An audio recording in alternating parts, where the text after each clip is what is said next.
Please.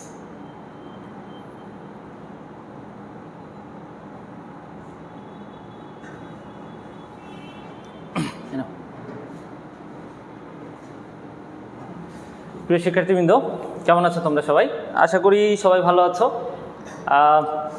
মোটামুটি সব জায়গায় হচ্ছে মেডিকেল অ্যাডমিশন জার্নি শুরু হয়ে গেছে।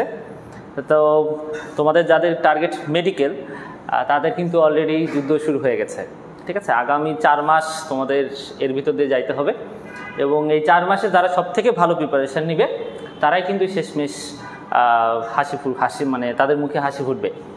তো এই যে তোমাদের জার্নি, এই জার্নিটা তোমাদের আরেকটু সহজ করার জন্য আমাদের অনলাইন ক্লাসের ছোট আয়োজন।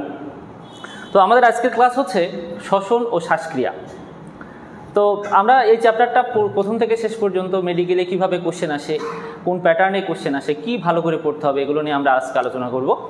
তো তোমার যে সকল ফ্রেন্ডরা মেডিকেলে ভর্তি হতে ইচ্ছুক তাদেরকে আমাদের লাইভের কমেন্ট সেকশানে একটু কমেন্ট করে দাও এবং ক্লাসের যে লিঙ্কটা আছে এই লিঙ্কটা তোমাদের প্রাইভেট যে গ্রুপগুলো আছে সেই গ্রুপে একটু শেয়ার করে দাও। আমরা কিছুক্ষণ ওয়েট করব, ততক্ষণে তোমরা সবাই বন্ধুরা সবাই চলে আসো, ঠিক আছে?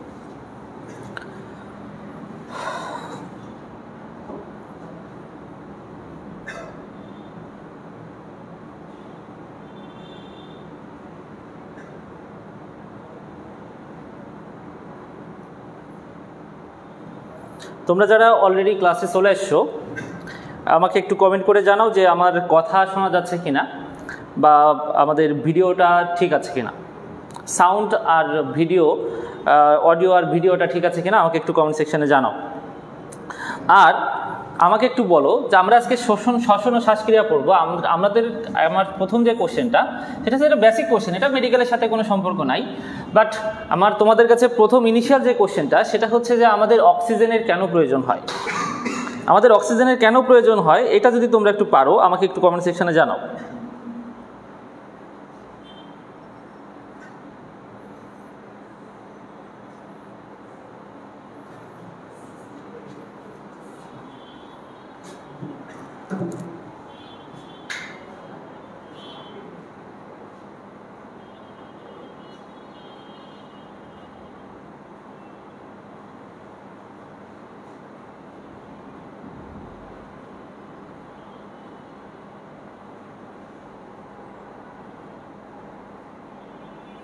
ওকে, সুমাই আফরিন রুমা বলেছে অল ক্লিয়ার। ঠিক আছে রুমা, তাহলে তুমি আমাকে একটু কমেন্ট সেকশানে জানাও যে আমাদের শরীরে অক্সিজেনের প্রয়োজন হয় কেন।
ওকে, তাহলে চলো আমরা শুরু করি। আমাদের অক্সিজেনের কেন প্রয়োজন হয়, ঠিক আছে? একটু খেয়াল করো সবাই, মনে করো এটা একটা কোষ, এটা একটা কোষ। তো কোষের ভিতর যেমন আমাদের পৃথিবীতে, ঠিক আছে, কোনো কিছু করতে গেলে যেমন টাকার প্রয়োজন হয়, ঠিক তেমন আমাদের কোষের ভিতরে কোনো ধরনের কোনো রাসায়নিক বিক্রিয়া যদি হতে হয় তাহলে সেখানে কিসের প্রয়োজন হয় বলো তো? শক্তির প্রয়োজন হয়। এখন এই শক্তিটা কিভাবে তৈরি হয়? দেখো, পরিপাকের কারণে যে খাদ্যটা তৈরি হয় C6H12O6 মনে করো গ্লুকোজ, এই খাদ্যের সাথে অক্সিজেন বিক্রিয়া করে। অক্সিজেন বিক্রিয়া করে কি তৈরি করবে? অক্সিজেন বিক্রিয়া করে তৈরি করে হচ্ছে কার্বন ডাই অক্সাইড, পানি, আর হচ্ছে বিপুল পরিমাণে কি উৎপন্ন করে? শক্তি উৎপাদন করে। তাহলে আমাদের শরীরে কেন অক্সিজেনের প্রয়োজন হয়? কথা হচ্ছে এই অক্সিজেন যদি না আসতো তাহলে আমরা যে খাদ্যটা খেয়েছি সেই খাদ্যটা জারিত হতো না। আর যদি খাদ্যটা যদি জারিত না হতো তাহলে কি উৎপাদন হতো না বলো তো? শক্তি উৎপাদন হতো না। আর যদি শক্তি উৎপাদন না হতো তাহলে আমাদের কোষের ভিতরে কোনো ধরনের কোনো কার্যকলাপ সম্পন্ন হতো না। ঠিক আছে? আর এ কারণেই আমাদের শরীরে অক্সিজেনের কিন্তু প্রয়োজন হয়। ঠিক আছে? আর এই যে পুরো বিক্রিয়াটা আমরা পড়লাম, এই পুরো বিক্রিয়াটাকে আমরা বলি হচ্ছে শ্বসন। ঠিক আছে? এই পুরো বিক্রিয়াটাকে আমরা কি বলি বলো তো? শ্বসন। হ্যাঁ, তাহলে আমরা যদি একটু বইতে যাই, দেখো বইতে প্রথমেই এই কথাটা কিন্তু আছে। ঠিক আছে, যে শ্বসন কাকে বলে? দেখো, যে জৈব রাসায়নিক প্রক্রিয়ায় জীব পরিবেশ থেকে গৃহীত অক্সিজেন নিয়ে কোষের যে খাদ্যবস্তু আছে সেই খাদ্যবস্তুটাকে কি করতেছে? জারিত করতেছে। জারিত করে যে স্থিতিশক্তি আছে, খাদ্যের যে স্থিতিশক্তিকে কিসে পরিণত করতেছে? তাপ শক্তি এবং গতিশক্তিতে রূপান্তরিত করে। এবং উপজাত হিসেবে কি তৈরি করতেছে? কার্বন ডাইঅক্সাইড এবং পানি উৎপাদন করতেছে। এই প্রক্রিয়াটাকে আমরা কি বলতেছি বলো তো? শ্বসন। অর্থাৎ এই বিক্রিয়াটাই কিন্তু আলটিমেটলি আমরা শ্বসন বলতেছি। এখানে কি হচ্ছে? এই যে খাদ্য, এই খাদ্যের যে স্থিতিশক্তি ছিল, খাদ্যের ভিতরে যে স্থিতিশক্তি ছিল, এই অক্সিজেন সেটাকে জারিত করে কিসে রূপান্তরিত করতেছে? তাপ শক্তি প্লাস কি উৎপাদন করতেছে? গতিশক্তিতে রূপান্তরিত করতেছে। ঠিক আছে? আর এই পুরো বিক্রিয়াটাকে আমরা কি বলতেছি? শ্বসন। ঠিক আছে? ওকে,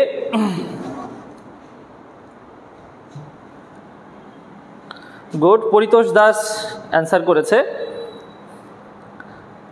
ওকে, রাফসান জামিল অ্যান্সার করেছে, ধন্যবাদ। প্রান্ত বিশ্বাস অ্যান্সার করেছে, ধন্যবাদ। ওকে, তোমরা যারা অলরেডি জিনিসটা জানো তাদেরকে অবশ্যই কংগ্রাচুলেশন। ওকে, এখন আসো আমরা আস্তে আস্তে নিচের দিকে যাব। এখন দেখো, এই কোয়েশ্চেনটা কিন্তু খুবই ইম্পর্টেন্ট। ঠিক আছে? যে মানুষের শ্বসন অঙ্গ কোনটা? মানুষের শ্বসন অঙ্গ হচ্ছে একজোড়া কি? ফুসফুস। ঠিক আছে? তাহলে এটা কিন্তু মাঝে মাঝে পরীক্ষায় আসে যে মানুষের শ্বসন অঙ্গ কোনটা? একজোড়া ফুসফুস। এখন একটু খেয়াল করো, এইটা হচ্ছে, ছবির দিকে আমরা একটু তাকাবো, মনে করো এইটা হচ্ছে ফুসফুস। তাহলে এই যে পথ দিয়ে বায়ু ফুসফুসে প্রবেশ করে, যে পথ দিয়ে বায়ু ফুসফুসে প্রবেশ করে সেই পথটাকে আমরা কি বলবো? শ্বসন পথ। ঠিক আছে? এখন দেখো এখানে শ্বসন পথ। ঠিক আছে? তাহলে এটা হচ্ছে কি? শ্বসন পথ। এখন শ্বসন পথ শুরু হচ্ছে কি দিয়ে? শ্বসন পথ শুরু হচ্ছে সম্মুখ নাসারন্ধ্র দিয়ে। একটু খেয়াল করো সবাই, যে মনে করো যে আমি শ্বাস নিচ্ছি, তাহলে বাতাসটা আমার কিন্তু নাক দিয়ে প্রবেশ করতেছে। ঠিক আছে? তাহলে নাকের ভিতরে দেখো প্রথমে আছে কি? সম্মুখ নাসারন্ধ্র। সম্মুখ নাসারন্ধ্র কয়টা রয়েছে আমাদের? দুইটা সম্মুখ নাসারন্ধ্র রয়েছে। এবং মাঝখানে যে পর্দাটা রয়েছে সেটাকে আমরা বলি নেজাল সেপ্টাম। মাঝখানে যে পর্দাটা রয়েছে পর্দাটাকে আমরা বলি হচ্ছে নেজাল সেপ্টাম। ঠিক আছে? এটা একটা অবজেক্টিভ মাঝে মাঝে আসে। ঠিক আছে? যে নাসারন্ধ্রের মাঝখানে কি রয়েছে সেটা হচ্ছে কি? Nasal septum. এই নেজাল সেপ্টামের কারণে আমাদের এই যে নাসারন্ধ্রটা কয়টা ভাগে ভাগ হয়েছে? দুইটা ভাগে ভাগ হয়েছে। এবং এই যে সম্মুখ নাসারন্ধ্র, এই সম্মুখ নাসারন্ধ্র কিন্তু কখনো কি হয় না? বন্ধ হয় না। ঠিক আছে? এটা কিন্তু কখনোই বন্ধ হয় না, এটা কিন্তু সবসময় কি থাকে? খোলা থাকে। ঠিক আছে? তাহলে সম্মুখ নাসারন্ধ্র গেল। এরপরে সম্মুখ নাসারন্ধ্রের পরে যে অংশটা রয়েছে, যে একদম লম্বা মতো করে যে অংশটা রয়েছে, এই যে তোমরা যদি ছবির দিকে একটু তাকাও, তাহলে দেখবা এই যে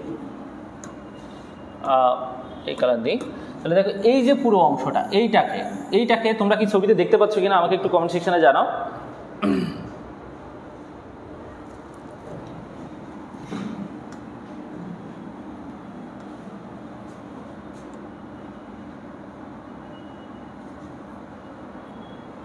এই ছবিটা দিকেও একটু তাকাইতে পারো। ঠিক আছে? তাহলে দেখো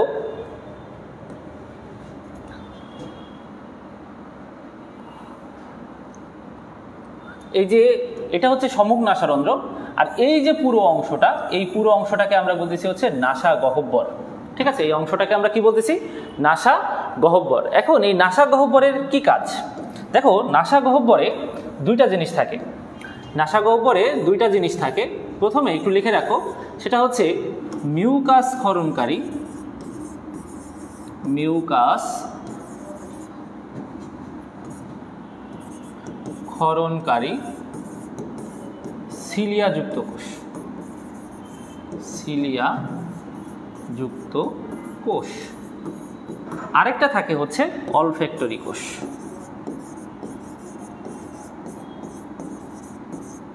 এটা হচ্ছে অলফ্যাক্টরি কোষ। ওকে, এখন এই যে অলফ্যাক্টরি কোষ, এই অলফ্যাক্টরি কোষ কিন্তু আমাদের কিসে সহায়তা করে বলো তো? আমাদের কিন্তু ঘ্রাণে সহায়তা করে।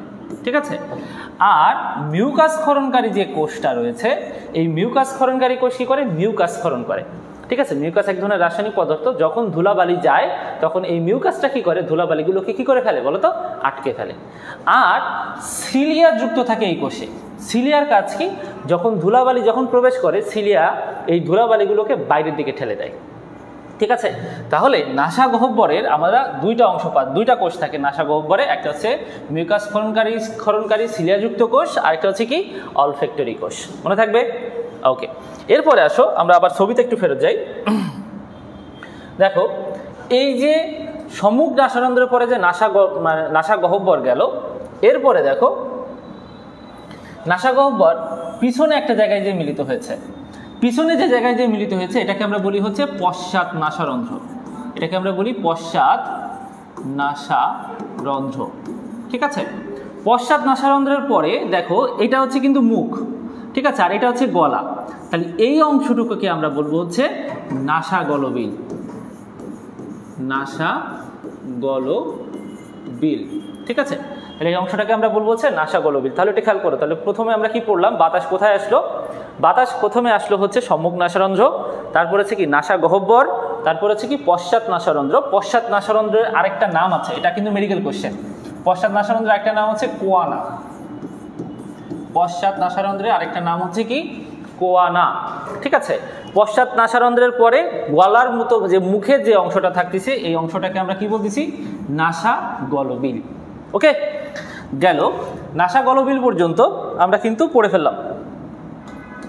এরপরে আসো, নাসা গলবিলের পরে আমরা আসতেছি কি? ষড়যন্ত্র। ষড়যন্ত্র দেখো, এই পর্যন্ত তো মানে তোমার কি মানে গলবিল পর্যন্ত, অর্থাৎ মুখ গহ্বর এই পর্যন্ত বিস্তৃত। এরপরে একটু হাত দিবা, এখানে হাত দিলে তুমি একটু শব্দ করো, শব্দ করো। ঠিক আছে, একটু শব্দ করলেই দেখবা যে এইখানে একটু তোমার কি হচ্ছে বলো তো? কম্পিত হচ্ছে। তাহলে যে অংশটা কম্পিত হচ্ছে সেই অংশটাকে আমরা বলি হচ্ছে ষড়যন্ত্র। সেই অংশটাকে আমরা কি বলি বলো? ষড়যন্ত্র। ঠিক আছে, এখন এই ষড়যন্ত্র কি দ্বারা গঠিত? তরুণাস্থি দ্বারা গঠিত। এটা কিন্তু এই জায়গা থেকে কিন্তু খুবই মেডিকেলের কোশ্চেন আসে। ঠিক আছে, এটা কিন্তু খুবই ইম্পর্টেন্ট। হ্যাঁ, খুবই ইম্পর্টেন্ট। সেটা হচ্ছে কি? ষড়যন্ত্র। আমরা এখানে যদি যখন সাউন্ড হচ্ছে যে জায়গায়, সেই জায়গাটাকে আমরা বলতেছি হচ্ছে ষড়যন্ত্র। ষড়যন্ত্র কয় ধরনের তরুণাস্থি দ্বারা গঠিত? 3 ধরনের তরুণাস্থি দ্বারা গঠিত। কয় ধরনের তরুণাস্থি? 3 ধরনের তরুণাস্থি, এবং এই নামগুলো তোমাকে একটু অবশ্যই মনে রাখতে হবে। সেটা কি কি আছে? থাইরয়েড তরুণাস্থি, ক্রিকয়েড তরুণাস্থি, আরেকটা হচ্ছে অ্যারিটিনয়েড তরুণাস্থি। কোশ্চেন আসতে পারে যে নিচের কোনটি ষড়যন্ত্রে, কোন তরুণাস্থিটি ষড়যন্ত্রে থাকে না। ঠিক আছে, তো সেক্ষেত্রে তোমার এই 3টা কিন্তু নাম মনে রাখতে হবে। একটা হচ্ছে থাইরয়েড, আরেকটা হচ্ছে ক্রিকয়েড, আরেকটা হচ্ছে কি? অ্যারিটিনয়েড। এই যে 3টা তরুণাস্থি, এই 3টা তরুণাস্থির ভিতরে সব থেকে বড় যে তরুণাস্থি তাকে আমরা বলতেছি হচ্ছে কি? থাইরয়েড তরুণাস্থি। ঠিক আছে, এটা হচ্ছে প্রজাপতির মতো, একটু লিখে রাখো। এটা কিসের মতো? প্রজাপতির মতো। ঠিক আছে, এবং ছেলেদের ক্ষেত্রে এই তরুণাস্থিটা একটু মানে একটু বড়, ফুলে ওঠে। হ্যাঁ, ফুলে ওঠে। দেখবা এখানে দেখো, আমার এখানে যেরকম দেখা যাচ্ছে ফুলে ওঠে। ঠিক আছে, মেয়েদের ক্ষেত্রে কিন্তু এরকমটা হয় না। ঠিক আছে, যেহেতু ছেলেদের ক্ষেত্রে এটা ফুলে ওঠে, এইটার নাম বলা হচ্ছে Adams Apple.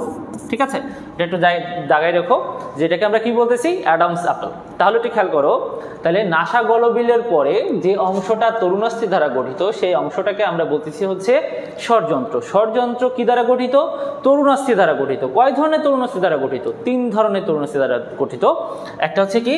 Thyroid, cricoid, arytenoid. এর ভিতরে সব থেকে বড়টার নাম কি? থাইরয়েড তরুণাস্থি। ঠিক আছে, দেখতে কেমন? প্রজাপতির মতো একটু লিখে রাখো। এবং ছেলেদের ক্ষেত্রে এটা একটু উপরের দিকে উঠে আসে, ঠিক আছে, এটাকে আমরা কি বলতেছি? Adams Apple. ঠিক আছে, এখন আসো, স্বরযন্ত্রের উপরের দিকে ছোট করে কি থাকে বলো তো? এপিগ্লটিস। এটা তোমরা তৃতীয় অধ্যায়ে পড়েছো, তাই না? এটা তোমরা তৃতীয় অধ্যায়ে পড়েছো যে এপিগ্লটিস থাকে। ঠিক আছে, এই এপিগ্লটিস কি করে বলো তো? তুমি যখন গলধকরণ করবা তখন এই এপিগ্লটিস কিন্তু কি, যে ট্রাকিয়ার উপরে এসে কিন্তু শায়িত অবস্থায় থাকে, যার কারণে খাদ্য কিন্তু আর ট্রাকিয়ার ভিতরে প্রবেশ করে না। এটা আমরা তৃতীয় অধ্যায় যখন পড়বো তখন আমরা বিস্তারিত আলোচনা করব।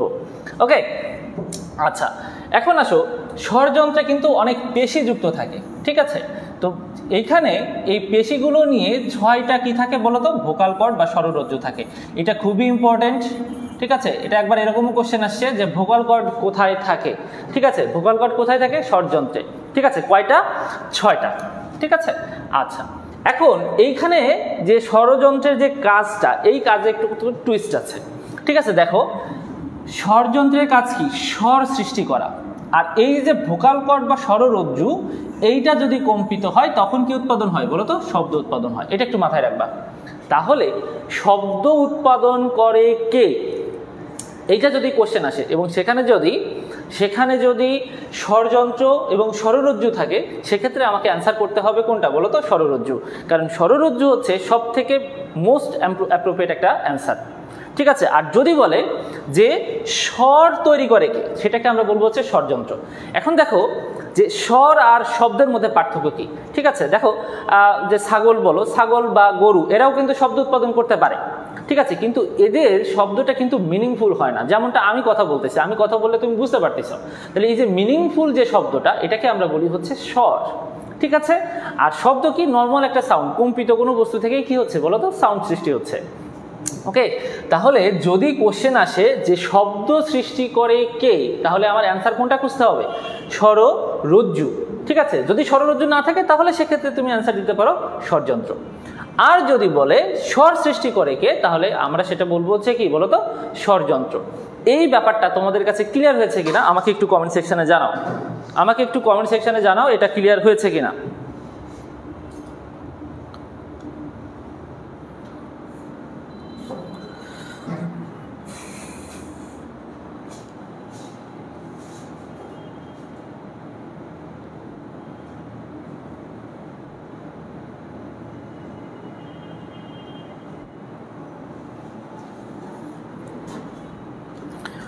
পরিতোষ দাস বলেছে ক্লিয়ার, প্রেমা দে বলেছে ক্লিয়ার, গুড।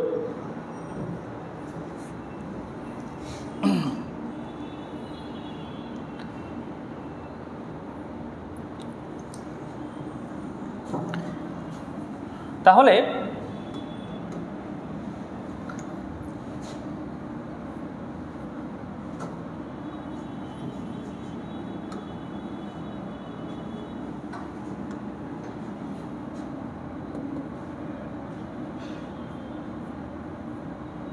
দেখো, এবার একটা এই ছবিটার দিকে একটু তাকাও,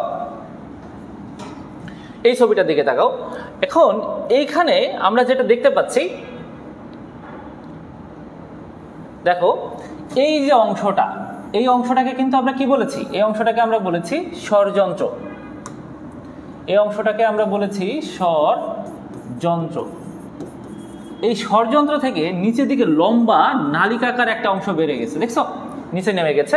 এই নালিকাকার এই অংশটাকে আমরা বলতেছি হচ্ছে ট্রাকিয়া। ওকে, এই অংশটাকে আমরা কি বলতেছি? ট্রাকিয়া। ওকে, তাহলে ওটা খেয়াল করো যে লম্বা নালিকাকার যে একটা অংশ নিচে নেমে গেছে, এটাকে আমরা কি বলছি? ট্রাকিয়া। এবং ট্রাকিয়া দেখো, এইখানে কিন্তু দেখো এরকম রিংয়ের মতো কিছু অংশ দেখা যাচ্ছে, দেখছো? এই যে রিংয়ের মতো কিছু অংশ, অর্থাৎ এইটা সি আকৃতির বা ইউ আকৃতির যাই বলো না কেন, সেটা হচ্ছে কি তরুণাস্থি দ্বারা কি থাকে? আবৃত থাকে। ঠিক আছে, আচ্ছা, এবং দেখো ট্রাকিয়া নিচের দিকে কিন্তু কি হয়ে গেছে বলো তো? আলাদা দুইটা ভাগে ভাগ হয়ে গেছে। এই জায়গাটাকে আমরা বলি হচ্ছে ব্রঙ্কাস। আমরা বিস্তারিত অবশ্যই আলোচনা করব, বাট তোমাকে আগে এটা চিনতে হবে। তাহলে এটাকে আমরা কি বলতেছি? ব্রঙ্কাস। ওকে, তাহলে স্বরযন্ত্র থেকে একটা নালী নিচের দিকে নেমে আসতেছে, এই নালীটাকে আমরা বলবো ট্রাকিয়া। এবং দেখো এখানে স্পষ্টভাবে তুমি যদি একটু ভালো করে যদি একটু দেখো, তাহলে দেখো এখানে গোল গোল আকৃতির কিছু কি দেখা যাচ্ছে? তরুণাস্থি দেখা যাচ্ছে। হ্যাঁ, এটা তরুণাস্থি দ্বারা আবৃত থাকে। আর ট্রাকিয়া যখন দুইটা খণ্ডে বিভক্ত হয়ে যায় তখন আমরা তাকে কি বলি? ব্রঙ্কাস বলি। ঠিক আছে, এখান থেকে আমাদের এটুকু জানা ছিল। এবার আমরা বইতে চলে যাব। দেখো এখানে কি বলতেছে যে স্বরযন্ত্রের পরে কত কশরুকা? পঞ্চম বক্ষদেশীয় কশরুকা। এখানে দুইটা স্টার চিহ্ন দিয়ে রাখো। এটা হচ্ছে কত? পঞ্চম বক্ষদেশীয় কশরুকা পর্যন্ত আলটিমেটলি বিস্তৃত। এবং এটা কতটুকু দৈর্ঘ্য? 10 থেকে 12 সেন্টিমিটার দীর্ঘ। এখানে একটা স্টার চিহ্ন দিবা। এবং এর ব্যাস কত? 2 থেকে 2.5 সেন্টিমিটার ব্যাস বিশিষ্ট। তাহলে কতটুকু ব্যাস বিশিষ্ট? 2 থেকে 2.5 সেন্টিমিটার ব্যাস বিশিষ্ট। ঠিক আছে, এটা হচ্ছে নালাগর অংশকে আমরা কি বলছি? ট্রাকিয়া। এবং আমি তোমাকে ছবিতে যেটা দেখিয়েছি যে তরুণাস্থি দিয়ে এটা কি থাকে? মানে অর্ধবলয় থাকে, আবৃত থাকে। কয়টা তরুণাস্থি? 15 থেকে 20টা। এইটা দুইটা স্টার চিহ্ন দিয়ে রাখো। ঠিক আছে, তাহলে এটা খেয়াল করো, স্বরযন্ত্র থেকে যে নালীটা নিচের দিকে নামতেছে সেই নালীটাকে আমরা বলতেছি ট্রাকিয়া। কত পর্যন্ত রয়েছে? পঞ্চম বক্ষদেশীয় কশরুকা পর্যন্ত রয়েছে। ওকে, তাহলে কত পর্যন্ত? পঞ্চম বক্ষদেশীয় কশরুকা পর্যন্ত রয়েছে। দৈর্ঘ্য কত? 10 থেকে 12 সেন্টিমিটার দীর্ঘ। ব্যাস কত? 2 থেকে 2.5 সেন্টিমিটার ব্যাস। এই ফাঁপা নলাকার অংশটাকে আমরা কি বলছি? ট্রাকিয়া। এবং এই ট্রাকিয়া কেমন আকৃতির? সি আকৃতির। কয়টা তরুণাস্থি রয়েছে? 15 থেকে 20টা তরুণাস্থি দ্বারা তোমার কি থাকতেছে? আবৃত থাকতেছে। ঠিক আছে, আশা করি তোমাদের ট্রাকিয়া নিয়ে তেমন কোনো কোশ্চেন নাই। এবার আসো, ট্রাকিয়াটা যখন 2 ভাগে বিভক্ত হয়ে যাচ্ছে তখন সেটাকে আমরা বলতেছি হচ্ছে ব্রঙ্কাস। ঠিক আছে, এখন আমি তোমাদের যে ছবিটা দেখাবো এটা আমার ব্যক্তিগত ছবি। ঠিক আছে, এখানে কিন্তু কোনো আলটিমেটলি তোমার কি বলে বইয়ের কোনো ছবি না। ঠিক আছে, এটা জাস্ট তোমাদের মনে রাখার জন্য আলটিমেটলি আমি এই ছবিটা আঁকিয়েছি। হ্যাঁ, তো যাই হোক, দেখো একটু তোমরাও মোটামুটি ছবিটা আঁকানোর চেষ্টা করো। হ্যাঁ, তাহলে আলটিমেটলি তোমার আর মুখস্থ করা লাগবে না। আমি এটুকু বলতে পারি, ছবিটা যদি তুমি আঁকাও তাহলে তোমাকে আর মুখস্থ করা লাগবে না। দেখো এটা হচ্ছে কি? এটা হচ্ছে ট্রাকিয়া। এটা হচ্ছে ট্রাকিয়া। আর ট্রাকিয়া যখন 2টা খণ্ডে বিভক্ত হয়েছে তখন সেটাকে আমরা বলতেছি হচ্ছে ব্রঙ্কাস। এটাকে আমরা বলতেছি হচ্ছে ব্রঙ্কাস। ওকে, ব্রঙ্কাস। তাহলে এটা ডান পাশে চলে গেছে সেজন্য এটাকে আমরা বলি ডান ব্রঙ্কাস। এটা বাম পাশে চলে গেছে সেজন্য এটাকে আমরা কি বলতেছি? বাম ব্রঙ্কাস। ওকে, আর এটা কি? এটা হচ্ছে ডান ফুসফুস। একটু খেয়াল করো সবাই, এটা হচ্ছে ডান ফুসফুস। আর এটা হচ্ছে কি? বাম ফুসফুস। ওকে, তাহলে দেখো ডান ব্রঙ্কাসটা ডান ফুসফুসে প্রবেশ করেছে, বাম ব্রঙ্কাসটা বাম ফুসফুসে প্রবেশ করেছে। একটু খেয়াল করো সবাই, তুমি একটা জিনিস মাথায় রাখবা, সেটা হচ্ছে আমাদের উদর গহ্বরের ডান সাইডে থাকে কি? যকৃৎ। উদর গহ্বরের ডান সাইডে থাকে কি? যকৃৎ। যকৃৎটা আকারে বড় হওয়ার কারণে দেখো ডান যে ফুসফুসটা সেটা উপরের দিকে উঠে যায়। আর ডান যে কিডনিটা অর্থাৎ বৃক্কটা সেটা কি হয়? নিচের দিকে নেমে যায়। ঠিক আছে, তাহলে দেখো ডান ফুসফুস যেহেতু উপরের দিকে উঠে যাচ্ছে তাহলে বাম ফুসফুস তুলনামূলকভাবে নিচের দিকে। দেখো আমরা ছবিতেও সেটা লিখেছি যে ডান ফুসফুস একটু উপরের দিকে রয়েছে, বাম ফুসফুস একটু নিচের দিকে রয়েছে। পরীক্ষার সময় কিন্তু ঘোলায় যায় যে ডান ফুসফুস উপরে না ডান কিডনি উপরে বা নিচে, এটা কিন্তু ঘোলা যায়। সো এটা তুমি এগুলো মনে না রেখে তুমি মনে রাখবা যে ডান যকৃৎ কোথায় থাকে, মানে যকৃৎ কোথায় থাকে? ডান সাইডে। ঠিক আছে, যকৃৎ কোথায় থাকে? ডান সাইডে। তাহলে ডান সাইডে যকৃৎ একটু আকারে বড় হওয়ার কারণে ডান ফুসফুসটা উপরের দিকে উঠে গেছে, ডান যে বৃক্কটা সেটা নিচের দিকে নেমে গেছে। ওকে, ডান ফুসফুস উপরের দিকে থাকবে, বাম ফুসফুস নিচের দিকে থাকবে। ওকে, এখন একটু খেয়াল করো, এই যে ফুসফুসটা দেখো, এই যে একটা কালো আর একটা কালো অংশ দিয়ে আমি বোঝানোর চেষ্টা করেছি যে এটা 3টা বড় বড় খণ্ডে বিভক্ত। আর এইখানে দেখো একটা কালো ব্যবধায়ক পর্দা দিয়ে আমি বোঝানোর চেষ্টা করেছি বাম ফুসফুস কয়টা খণ্ডে বিভক্ত? 2টা খণ্ডে বিভক্ত। ঠিক আছে, তাহলে আমরা একই সাথে লিখে ফেলবো, পড়বো আর লিখে ফেলবো। হ্যাঁ, তাহলে একটু খেয়াল করো, মনে করো এটা হচ্ছে আমরা লিখলাম ডান ফুসফুস, আর এই পাশে আমরা লিখলাম বাম ফুসফুস। এটা হচ্ছে বাম ফুসফুস। তাহলে একটা হচ্ছে ডান ফুসফুস আর এটা হচ্ছে কি? বাম ফুসফুস। এখন একটু খেয়াল করো, এখন দেখো ডান ফুসফুস তুলনামূলকভাবে উপরে, বাম ফুসফুস তুলনামূলকভাবে নিচে। তাহলে আমরা একটু লিখে ফেলি, ডান ফুসফুস কোথায় থাকে? ডান ফুসফুস একটু উপরের দিকে থাকে আর বাম ফুসফুস নিচের দিকে থাকে। তারপরে আমরা কি বলেছি দেখো, ডান ফুসফুস কয়টা খণ্ডে বিভক্ত? 3টা। তাহলে এখানে লোব কয়টা? লোব হচ্ছে 3টা লোব। আর এইখানে কয়টা লোবে বিভক্ত? 2টা লোবে বিভক্ত। তাহলে এখানে কয়টা লোবে বিভক্ত? 2টা লোবে বিভক্ত। ওকে, এরপরে দেখো দেখো এই যে 3টা খণ্ড দেখতে পাচ্ছি, এই 3টা খণ্ড আবার দেখো লাল লাল যে অংশটা আমি দেখানোর চেষ্টা করেছি, এগুলোকে আমরা বলতেছি হচ্ছে সেগমেন্ট। কি বলেছি আমরা? সেগমেন্ট। তার মানে বড় বড় খণ্ডগুলোকে আমরা বলতেছি হচ্ছে লোব, আর ছোট ছোট খণ্ডগুলোকে আমরা বলতেছি হচ্ছে সেগমেন্ট। তাহলে ডান ফুসফুসে কয়টা সেগমেন্ট রয়েছে? ডান ফুসফুসে সেগমেন্ট রয়েছে হচ্ছে 10টি সেগমেন্ট রয়েছে। আর বাম ফুসফুসে কয়টা সেগমেন্ট রয়েছে? তুমি একটু গুনে দেখো, গুনে দেখলে তুমি দেখতে পাবা এখানে কয়টি সেগমেন্ট রয়েছে? 8টি সেগমেন্ট রয়েছে। কয়টি সেগমেন্ট? 8টি সেগমেন্ট রয়েছে। ওকে, তাহলে এটা হচ্ছে 10টি সেগমেন্ট রয়েছে, এখানে 8টি সেগমেন্ট রয়েছে। ঠিক আছে, এই পর্যন্ত তোমাদের কারো যদি কোনো কোশ্চেন থাকে আমাকে একটু জিজ্ঞাসা করো। ফুসফুসের এই পর্যন্ত যদি কোনো কোশ্চেন থাকে আমাকে জিজ্ঞাসা করতে পারো।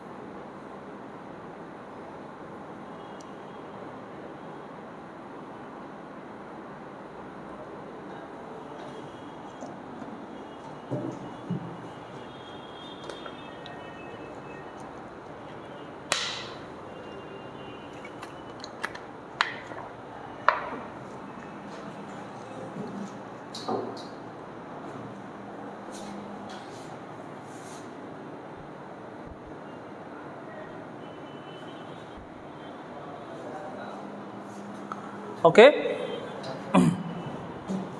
তাহলে এখন এটি খেয়াল করো, এই ফুসফুসের ভিতরে ব্রঙ্কাস প্রবেশ করতেছে। তাহলে একটু খেয়াল করো, ফুসফুসের ভিতরে কে প্রবেশ করতেছে? ব্রঙ্কাস। ফুসফুসের ভিতরে ব্রঙ্কাস প্রবেশ করতেছে, এটা একটু মাথায় রাখতে হবে, ব্রঙ্কাস প্রবেশ করতেছে। তাহলে দেখো ডান ফুসফুসে যে ব্রঙ্কাসটা প্রবেশ করবে তাকে আমরা কি বলবো? ডান ব্রঙ্কাস। বাম ফুসফুসের ভিতরে যে ব্রঙ্কাসটা প্রবেশ করবে তাকে আমরা কি বলবো? বাম ব্রঙ্কাস। এখন এইটা যখন লোবে প্রবেশ করবে তখন আমরা তাকে কি বলবো বলো তো? তখন আমরা তাকে বলবো হচ্ছে লোবার ব্রঙ্কাস। তখন আমরা তাকে কি বলবো? Lobar bronchus. এখন আমাকে তাহলে বলো, আমাকে একটু কমেন্ট সেকশনে একটু বলো ডান লোবার ব্রঙ্কাস কয়টা? আমাকে একটু কমেন্ট সেকশনে বলো ডান লোবার ব্রঙ্কাস কয়টা? একটু তাড়াতাড়ি তাড়াতাড়ি একটু সবাই কমেন্ট করে জানাও যে ডান লোবার ব্রঙ্কাস কয়টা?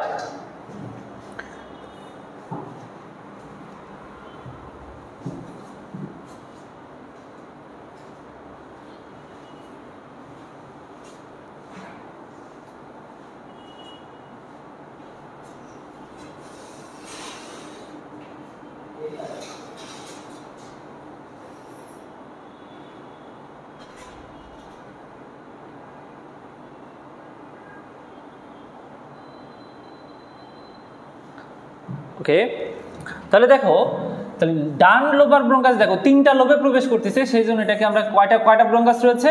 ডান লোবার ব্রঙ্কাস 3টা। তাহলে দেখো এই ব্রঙ্কাসটা ঠিক আছে 2টা লোবে যখন প্রবেশ করবে, ফুসফুসে 2টা লোবে যখন প্রবেশ করবে, তার মানে কি বাম যে লোবার ব্রঙ্কাস তাহলে সেটা কয়টা? 2টি। তাহলে 2টি কি ব্রঙ্কাস? Lobar bronchus. তাহলে আবার একটু খেয়াল করো, যখন সেগমেন্টে প্রবেশ করবে তাহলে কয়টা সেগমেন্টাল ব্রঙ্কাস থাকবে? 10টি সেগমেন্টাল ব্রঙ্কাস, ডান সেগমেন্টাল ব্রঙ্কাস। আর 8টি সেগমেন্টে যখন ব্রঙ্কাস প্রবেশ করবে তখন আমরা কি বলবো বলো তো? বাম লোবার মানে সেগমেন্টাল ব্রঙ্কাস কয়টা? 8টা।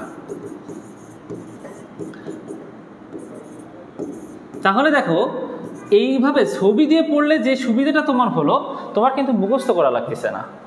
ঠিক আছে, তুমি একটা পড়লে বাকিগুলো তুমি এমনিই পারবা। তাহলে আমি আবার বলি, তাহলে দেখো ফুসফুস, ফুসফুসে ডান ফুসফুসটা একটু উপরের দিকে, কারণ আমার এর নিচে কি রয়েছে? যকৃৎ রয়েছে। বাম ফুসফুসটা নিচের দিকে। ডান ফুসফুস 3টা লোবে বিভক্ত। তাহলে ব্রঙ্কাস 3টা লোবে প্রবেশ করবে, তাহলে তার কয়টা লোবার ব্রঙ্কাস আছে? 3টা লোবার ব্রঙ্কাস আছে। বাম ফুসফুস 2টা লোবে বিভক্ত, তাহলে কয়টা লোবার ব্রঙ্কাস? 2টা লোবার ব্রঙ্কাস। আবার ডান ফুসফুসের যে 3টা লোব সেটা আবার কয়টা সেগমেন্টে বিভক্ত? 10টা সেগমেন্টে বিভক্ত। তাহলে এখানেও তো বাতাস নিয়ে আসতে হবে। তাহলে কয়টা লোবার সেগমেন্টাল ব্রঙ্কাস আসতেছে? 10টা সেগমেন্টাল ব্রঙ্কাস আসতেছে। আবার একটু খেয়াল করো, এইখানে কয়টা সেগমেন্ট আছে? 8টা সেগমেন্ট। ঠিক আছে, তাহলে কয়টা সেগমেন্টাল ব্রঙ্কাস? 8টা segmental bronchus. Okay, good. Paritosh Das, Sushmita Ghosh আর জেসমিন সুলতানা তোমরা অ্যান্সার করেছো, ধন্যবাদ তোমাদের। ওকে, এখন একটু খেয়াল করো, ফুসফুস তো দেখো যতগুলো সেগমেন্ট আছে এই সেগমেন্টগুলো আরও ছোট ছোট খণ্ডে বিভক্ত থাকে। এই যে আরও ছোট ছোট খণ্ডে বিভক্ত থাকে, মনে করে এরকম একটা ছোট ছোট খণ্ডে বিভক্ত হয়ে গেল, এটাকে আমরা বলতেছি হচ্ছে কি বলতো? লোবিউল। তাহলে একটু খেয়াল করো, প্রথমে ছিল হচ্ছে লোব, ঠিক আছে, তারপরে হলো কি সেগমেন্ট, ঠিক আছে, তারপরে হলো কি লোবিউল। তাহলে এই যে লোবিউল রয়েছে, এই লোবিউলের ভিতরে কি আমার ব্রঙ্কাস প্রবেশ করবে, সেগমেন্টাল ব্রঙ্কাস প্রবেশ করবে। যখনই সেগমেন্টাল ব্রঙ্কাস প্রবেশ করবে তখন এটার নাম হয়ে যাবে ব্রঙ্কিউল। তখন এটার নাম কি হয়ে যাবে বলো তো? ব্রঙ্কিউল। ঠিক আছে, এখন এই যে ব্রঙ্কিউল, এই ব্রঙ্কিউল আবার 2 রকমের। ঠিক আছে, ব্রঙ্কিউল আবার কয় রকমের দেখা যাচ্ছে? 2 রকমের।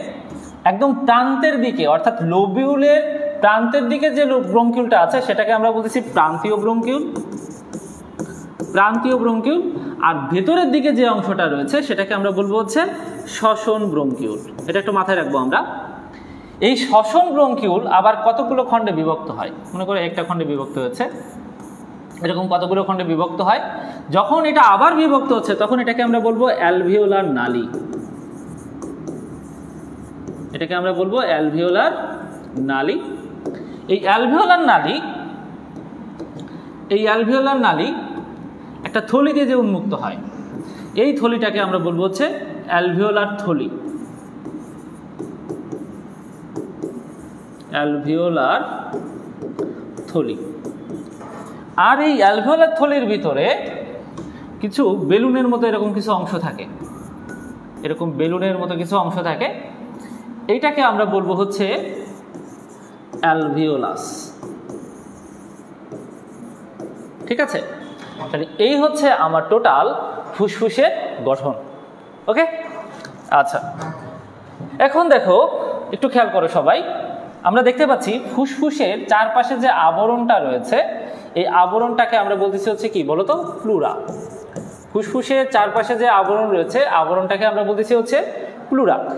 আমরা যদি একটু ভালো করে খেয়াল করে দেখি, প্লুরার কয়টা স্তর দেখতে পাচ্ছি? 2টা স্তর। একটা হচ্ছে ভিতরের স্তর, আরেকটা হচ্ছে কি বাইরের স্তর। ভিতরের স্তরটাকে আমরা বলবো হচ্ছে ভিসেরাল স্তর, বাইরের যে স্তরটা রয়েছে তাকে আমরা বলবো হচ্ছে প্যারাইটাল স্তর।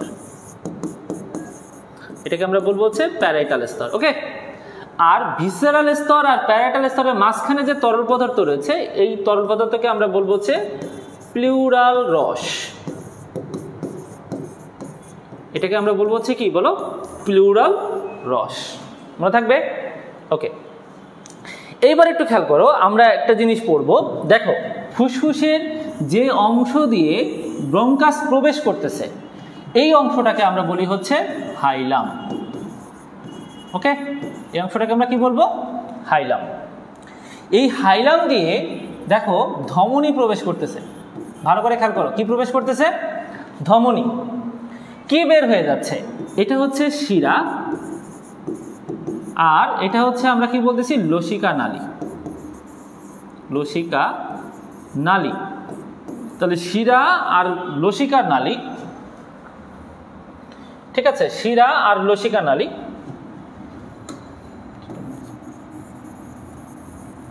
ওকে, তাহলে একটু খেয়াল করো, তাহলে আসতেছে কি? ধমনী, বের হয়ে যাচ্ছে কি? শিরা আর লসিকা নালী। ঠিক আছে, আর এটা হচ্ছে কি? এটা হচ্ছে ব্রঙ্কাস। তাহলে দেখো 4টা জিনিস কি কি? ধমনী, শিরা, লসিকা নালী, ব্রঙ্কাস, আর এগুলো যুক্ত থাকে একটা যোজক কলা দ্বারা যুক্ত থাকে। যোজক কলা দ্বারা যুক্ত থাকে, মনে থাকবে। তাহলে এগুলো কি দ্বারা যুক্ত থাকে? যোজক কলা দ্বারা যুক্ত থাকে। তাহলে এই কয়টা জিনিস, 1 2 3 4 5, এই 5টা জিনিসকে একত্রে আমরা বলি হচ্ছে, 5টা জিনিসকে আমরা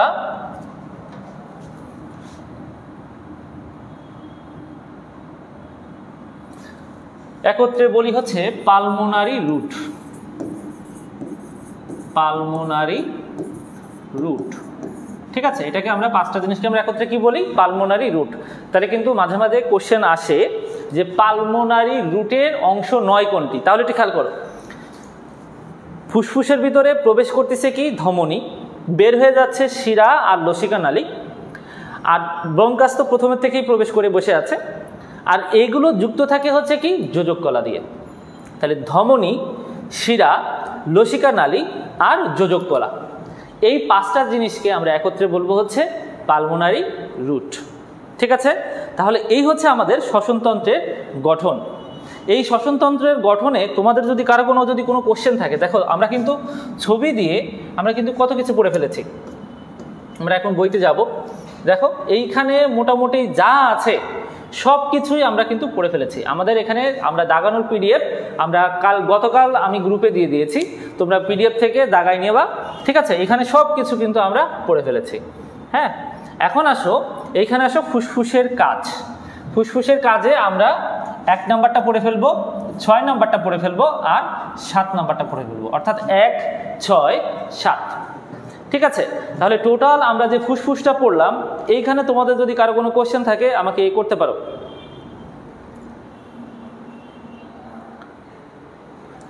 এখানে যদি কোশ্চেন না থাকে তাহলে আমরা নেক্সট টপিক অ্যালভিওলাসে চলে যাব।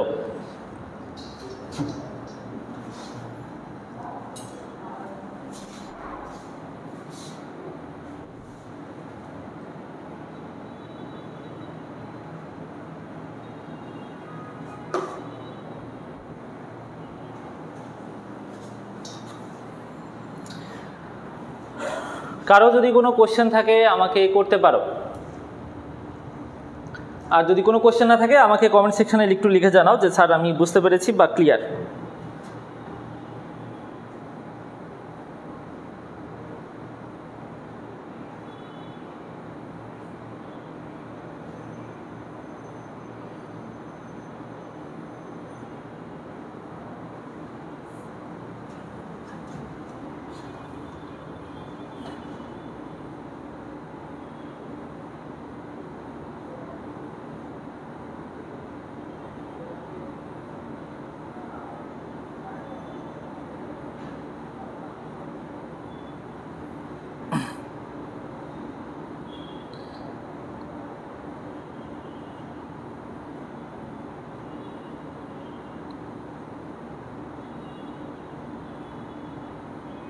ওকে, পরিতোষ দাস বলেছে ক্লিয়ার, খাদিজা তানজিম বলেছে ক্লিয়ার।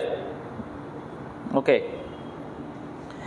এবার আসো আমরা এইখানে আমরা কিছু অবজেক্টিভ পড়বো। হ্যাঁ, আমরা বুঝবো অবশ্যই, বাট এখানে আমরা কিছু অবজেক্টিভ পড়ে ফেলবো।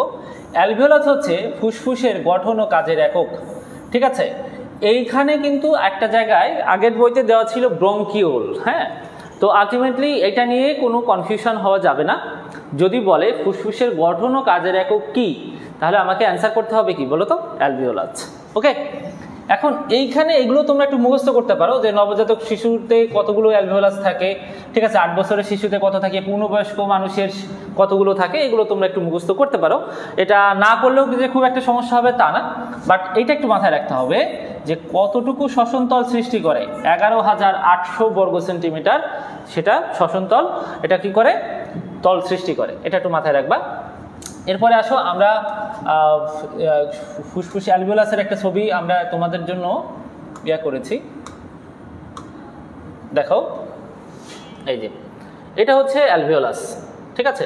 এটা হচ্ছে আমার মানে একটু মডিফাইড করা, ঠিক আছে। একটু এইভাবেই তোমরা একটু যদি দেখো তাহলে কিন্তু আলটিমেটলি সমস্যা হবে না, এবং আশা করি এটা তোমাদের জন্য সহজ হবে। তোমরা এটা একটু আঁকাই নাও ছবিটা, ঠিক আছে। দেখো অ্যালভিওলাস হচ্ছে গোলাকার বেলুনের মতো, হ্যাঁ, এটা এবং আঙুরের থোকার মতো করে থাকে, এবং এর ব্যাস হচ্ছে 0.2 মিলিমিটার, আর এর যে পুরুত্ব, এর পুরুত্ব হচ্ছে 0.2 মাইক্রোমিটার। 0.2 মাইক্রোমিটার, এটা একটু মাথায় রাখবা। তাহলে অ্যালভিওলাস এটা কেমন, মানে বেলুনের মতো, ঠিক আছে। এর ব্যাস হচ্ছে কত, 0.2 মিলিমিটার, আর পুরুত্ব কত, 0.2 মাইক্রোমিটার। এই মানে নাম্বারটা তোমাদের একটু মনে রাখতে হবে, ঠিক আছে। আচ্ছা, এখন এটা চারপাশে কি দ্বারা আবৃত থাকে, কৈশিক জালিকা দ্বারা আবৃত থাকে, ঠিক আছে। এটার একটা ছবি আমি তোমাদের একটু দেখাই, দেখো এই ছবিটাতে একটু দেখো, এই যে হচ্ছে অ্যালভিওলাস। এই যে অ্যালভিওলাস, এই অ্যালভিওলাসে দেখো আঙুরের থোকার মতো করে রয়েছে এবং চারপাশে দেখো কৈশিক জালিকা দ্বারা আবৃত রয়েছে, ঠিক আছে। আচ্ছা, এরপরে আসো, আমরা ছবি দেখলেই মোটামুটি আমার এইটা যদি তোমরা যদি দেখো তাহলে তোমার বইয়ের ভিতরে আলটিমেটলি কোনো ইনফরমেশন বাকি যাবে না। একটু খেয়াল করো সবাই, তাহলে দেখো এটা কি দ্বারা আবৃত রয়েছে, কৈশিক জালিকা দ্বারা আবৃত রয়েছে, ঠিক আছে। এখন আসো, এই কৈশিক জালিকার সৃষ্টি হচ্ছে কি দিয়ে, পালমোনারি ধমনী থেকে সৃষ্টি হচ্ছে। কোথায় যে শেষ হচ্ছে, পালমোনারি শিরাতে যে শেষ হচ্ছে। কোথায় যে শেষ হচ্ছে, পালমোনারি শিরা। আর এই যে মানে অ্যালভিওলাস, এই অ্যালভিওলাস কি দ্বারা গঠিত বলো তো, আইসাকার এপিথেলিয়াম দ্বারা গঠিত, ঠিক আছে। অ্যালভিওলাস কি দ্বারা গঠিত, আইসাকার এপিথেলিয়াম কোষ দ্বারা গঠিত, ওকে।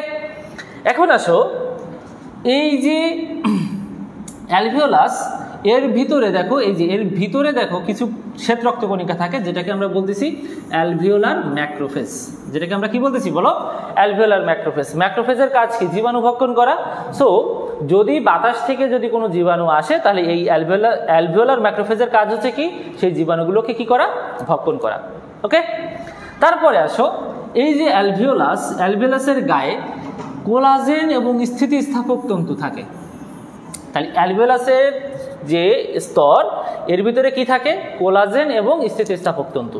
এই কোলাজেন এবং স্থিতিস্থাপক তন্তুর কারণে এই অ্যালভিওলাস কি করতে পারে বলতো, সংকোচন এবং প্রসারণ করতে পারে। কি করতে পারে, সংকোচন এবং প্রসারণ করতে পারে। আচ্ছা, এবার আসো, এই যে মানে আইসাকার যে এপিথেলিয়াম, এই এপিথেলিয়াম দুই ধরনের কোষ আছে, একটা আছে টাইপ 1 কোষ, আরেকটা হচ্ছে কি টাইপ 2 কোষ। এই টাইপ 2 কোষ থেকে এক ধরনের ডিটারজেন্ট জাতীয় তরল পদার্থ ক্ষরণ হয়। ডিটারজেন্ট জাতীয় তরল পদার্থ ক্ষরণ হয়। এই ডিটারজেন্ট জাতীয় তরল পদার্থের নাম হচ্ছে সারফেক্ট্যান্ট, ঠিক আছে। ডিটারজেন্ট জাতীয় তরল পদার্থের নাম হচ্ছে সারফেক্ট্যান্ট। এই সারফেক্ট্যান্ট কি করে, পৃষ্ঠটান কমায়, ঠিক আছে। অ্যালভিওলাসের কি কমায়, পৃষ্ঠটান কমায়, ঠিক আছে। পৃষ্ঠটান কমানোর কারণে আলটিমেটলি এটা একবার কি হয় বলতো, চুপসে যায়, আবার কি হতে পারে বলতো, ফুলে যেতে পারে। তাহলে এটা ছিল আমাদের অ্যালভিওলাসের গঠন। তাহলে অ্যালভিওলাসের গঠনটা আমি আরেকবার একটু তোমাদের বলতেছি, একটু খেয়াল করে সবাই। কি বললাম, যে অ্যালভিওলাস কিসের মতো, আঙুরের থোকার মতো অবস্থান করে এবং এটা হচ্ছে কি গোলাকার, ঠিক আছে। আচ্ছা, এটা কি দ্বারা গঠিত, আইসাকার এপিথেলিয়াম দ্বারা গঠিত। এর ব্যাস কত, 0.2 মিলিমিটার, পুরুত্ব কত, 0.2 মাইক্রোমিটার। এর চারপাশ কি দ্বারা আবৃত, কৈশিক জালিকা দ্বারা আবৃত। কোথা থেকে সৃষ্টি হয়েছে, পালমোনারি ধমনী থেকে সৃষ্টি হয়েছে। কোথায় যে শেষ হয়েছে, পালমোনারি শিরায় যে শেষ হয়েছে, ঠিক আছে। আচ্ছা, এর ভিতরে এক ধরনের শ্বেত রক্তকণিকা থাকে। শ্বেত রক্তকণিকাকে আমরা বলতেছি হচ্ছে অ্যালভিওলার ম্যাক্রোফেজ। এই অ্যালভিওলার ম্যাক্রোফেজ কি করতেছে, এর ভিতরে যদি কোনো যদি কোনো জীবাণু আসে তাহলে সেই জীবাণুগুলোকে কি করতেছে, ভক্ষণ করে ফেলতেছে। তারপরে আমরা কি বললাম, যে এইখানে যে কি তন্তু রয়েছে, কোলাজেন তন্তু এবং স্থিতিস্থাপক তন্তু রয়েছে। এই কোলাজেন তন্তু আর স্থিতিস্থাপক তন্তুর কারণে এই যে অ্যালভিওলাস, এটা সংকোচন এবং প্রসারণ করতে পারে। আচ্ছা, আর কি পড়লাম আমরা, এই যে আইসাকার এপিথেলিয়াম, এর ভিতরে দুই ধরনের স্পেশাল কোষ থাকে, একটা হচ্ছে টাইপ 1 কোষ আর একটা হচ্ছে টাইপ 2 কোষ। টাইপ 2 কোষ থেকে কি ডিটারজেন্ট জাতীয় এক ধরনের তরল পদার্থ ক্ষরণ হয়, যেটাকে আমরা কি বলতেছি, সারফেক্ট্যান্ট, ওকে।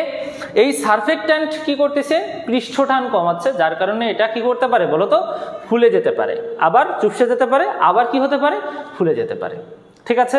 অ্যালভিওলাস নিয়ে তোমাদের যদি কারো কোনো কোশ্চেন থাকে আমাকে কমেন্ট সেকশনে একটু জানাও। অ্যালভিওলাস নিয়ে তোমাদের যদি কারো কোনো কোশ্চেন থাকে আমাকে জানাও, ঠিক আছে। দেখো আমরা সব কিছু পড়ে ফেলেছি ছবিতে। দেখো অ্যালভিওলাসের ব্যাস কত, 0.2 মিলিমিটার, প্রাচীর কত, 0.2 মাইক্রোমিটার পুরু।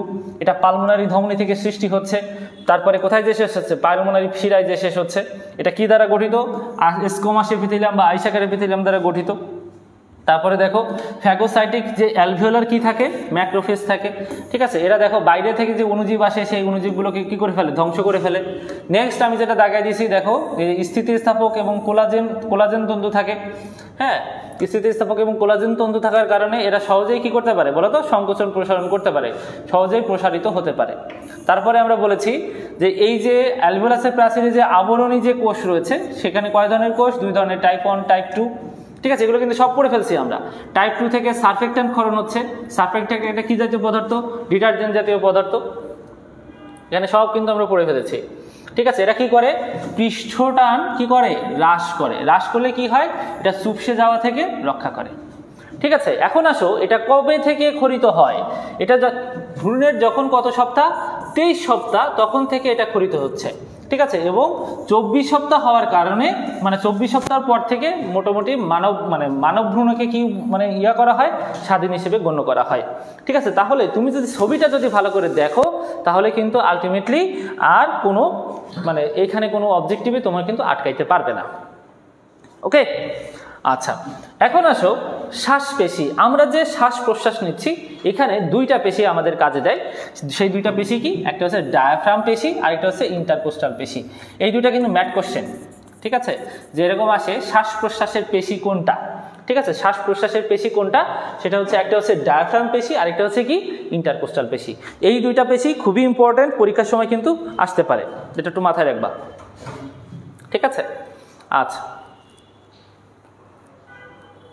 এরপরে এসো শ্বসনতন্ত্রের কাজ। শ্বসনতন্ত্রের কাজে তুমি এখানে এই 2টা পড়বা। পানির সাম্যতা, প্রতিদিন কতটুকু পানি বের করে দেয়, 400 থেকে 600 মিলিলিটার পানি বের করে দেয়। আর দেহাভ্যন্তরে কি রক্ষা করে, হোমিওস্ট্যাসিস রক্ষা করে, ঠিক আছে। এই 2টা কাজ একটু পড়ে ফেলবা। এটা হলে মোটামুটি আমাদের শ্বসনের যে ফুসফুস এবং শ্বসন যে পথ তা কিন্তু আমাদের মোটামুটি পড়া হয়ে গেছে, ঠিক আছে। তোমরা আবার একটু বইটা একটু উল্টাও, বইটা উল্টায়ে তোমাদের যদি কোনো জায়গায় কোনো যদি সমস্যা থাকে তাহলে আমাকে কমেন্ট সেকশনে বলতে পারো, ঠিক আছে। না হলে আমরা নেক্সট যে টপিক আছে সেই টপিকে চলে যাব।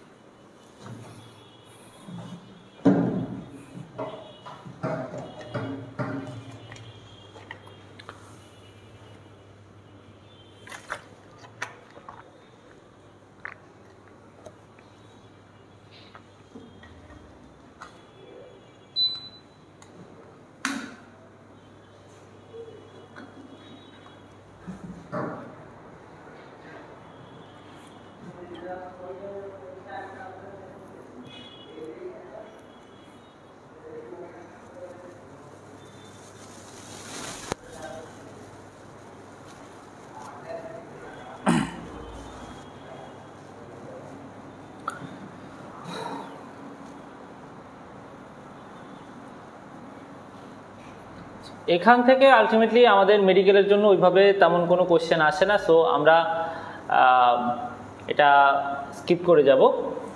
এখানে জাস্ট তোমার একটা জিনিস জানা লাগবে, সে নিঃশ্বাস বা শ্বাস ত্যাগ, ঠিক আছে। নিঃশ্বাস বা শ্বাস ত্যাগ, নিঃশ্বাস বা শ্বাস ত্যাগ এটা হচ্ছে কি একটা কি প্রক্রিয়া, নিষ্ক্রিয় প্রক্রিয়া। এটা একটু মাথায় রাখা লাগবে। নিঃশ্বাস বা শ্বাস ত্যাগ একটা কি প্রক্রিয়া, নিষ্ক্রিয় প্রক্রিয়া, এটা একটু মাথায় রাখো, ঠিক আছে। আচ্ছা, আর তাহলে আমরা কি পড়লাম যে শ্বাস প্রশ্বাসের জন্য কোন 2টা পেশি ইম্পর্টেন্ট, সেটা হচ্ছে একটা হচ্ছে ডায়াফ্রাম আর একটা হচ্ছে ইন্টারকোস্টাল পেশি।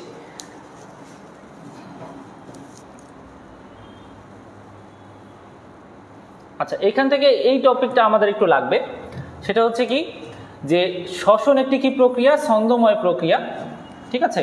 কতবার প্রতি মিনিটে তোমার হয়, এটা কিন্তু ম্যাট কোশ্চেন, ঠিক আছে। একটা পূর্ণাঙ্গ মানুষ, ঠিক আছে, বিশ্রাম অবস্থায় বিশ্রামকালে কতবার শ্বাস প্রশ্বাস করে, 14 থেকে 18 বার।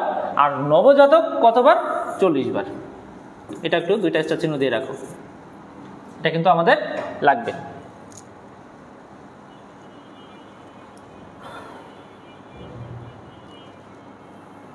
এখন আসো প্রশ্বাস বা নিঃশ্বাস কার্যক্রম নিয়ন্ত্রণ। এইখানে আলটিমেটলি আমার যে ইম্পর্টেন্ট যে অবজেক্টিভটা আছে আমরা শুধু সেটুকু পড়বো, এখানে ডিটেলস পড়ে আমার কোনো লাভ নাই, ঠিক আছে। এইখানে আলটিমেটলি যে কোশ্চেনগুলো আসে সেটা হচ্ছে কি প্রশ্বাস কেন্দ্র কোনটা, নিঃশ্বাস কেন্দ্র কোনটা, বা এরকম আসে যে নিউমোট্যাকটিক তোমার সেন্টার কোথায় থাকে বা অ্যানিউস্টিক সেন্টার কোথায় থাকে, এর বেশি আলটিমেটলি ভিতরের টপিক আলটিমেটলি বুঝে আমাদের আপাতত কোনো লাভ নাই, আমাদের অনেক কিছু পড়তে হবে। সো আমাদের আগে জানতে হবে যে কোন অবজেক্টিভ বা কোন টপিক আমাকে ভালো করে পড়তে হবে, আর কোন টপিক আমার আপাতত এটা নিয়ে মাথা না ঘামালেও চলবে। এটাই কিন্তু অ্যাডমিশন, ঠিক আছে? তো একটু খেয়াল করো সবাই, কারণ এখানে আলটিমেটলি তোমার কাছে কেউ জিজ্ঞাসা করবে না যে আসলে তুমি কি কি পারো। ব্যাপারটা হচ্ছে তোমাকে যে অবজেক্টিভগুলো করা হচ্ছে সেটার অ্যান্সার তুমি দিতে পারতেছে কিনা, আর এই অবজেক্টিভ তোমার মাথায় মানে থাকতেছে কিনা, এটা একটু বিষয় আমাদের একটু মাথায় রাখতে হবে, ঠিক আছে? তুমি সব পড়লা কিন্তু আলটিমেটলি কী হলো, তুমি পরীক্ষার সময় তুমি অ্যান্সার করতে পারলে না, তাহলে তো কোনো লাভ হলো না। সো অ্যাডমিশানে তোমাকে আগে যে বুঝতে হবে যে কোন মানে টপিকগুলো বা কোন ইনফরমেশানগুলো বা কোন জিনিসগুলো আমাকে বুঝতে হবে, কোন জিনিসগুলো আমাকে মুখস্থ করতে হবে, কোন জিনিসগুলো আমাকে স্কিপ করলেও চলবে, ঠিক আছে? যে জিনিসগুলো স্কিপ করলেও চলবে তার ভিতরে একটা হচ্ছে এই যে তোমার কন্ট্রোল অফ ভেন্টিলেশন মেকানিজম, ঠিক আছে? এখানে আলটিমেটলি আমরা শুধু যে জিনিসটা জানবো যে শ্বসন ক্রিয়া বা শ্বাসক্রিয়া কয়টি কেন্দ্র দ্বারা নিয়ন্ত্রিত হয়, 4টি কেন্দ্র দ্বারা নিয়ন্ত্রিত হয়।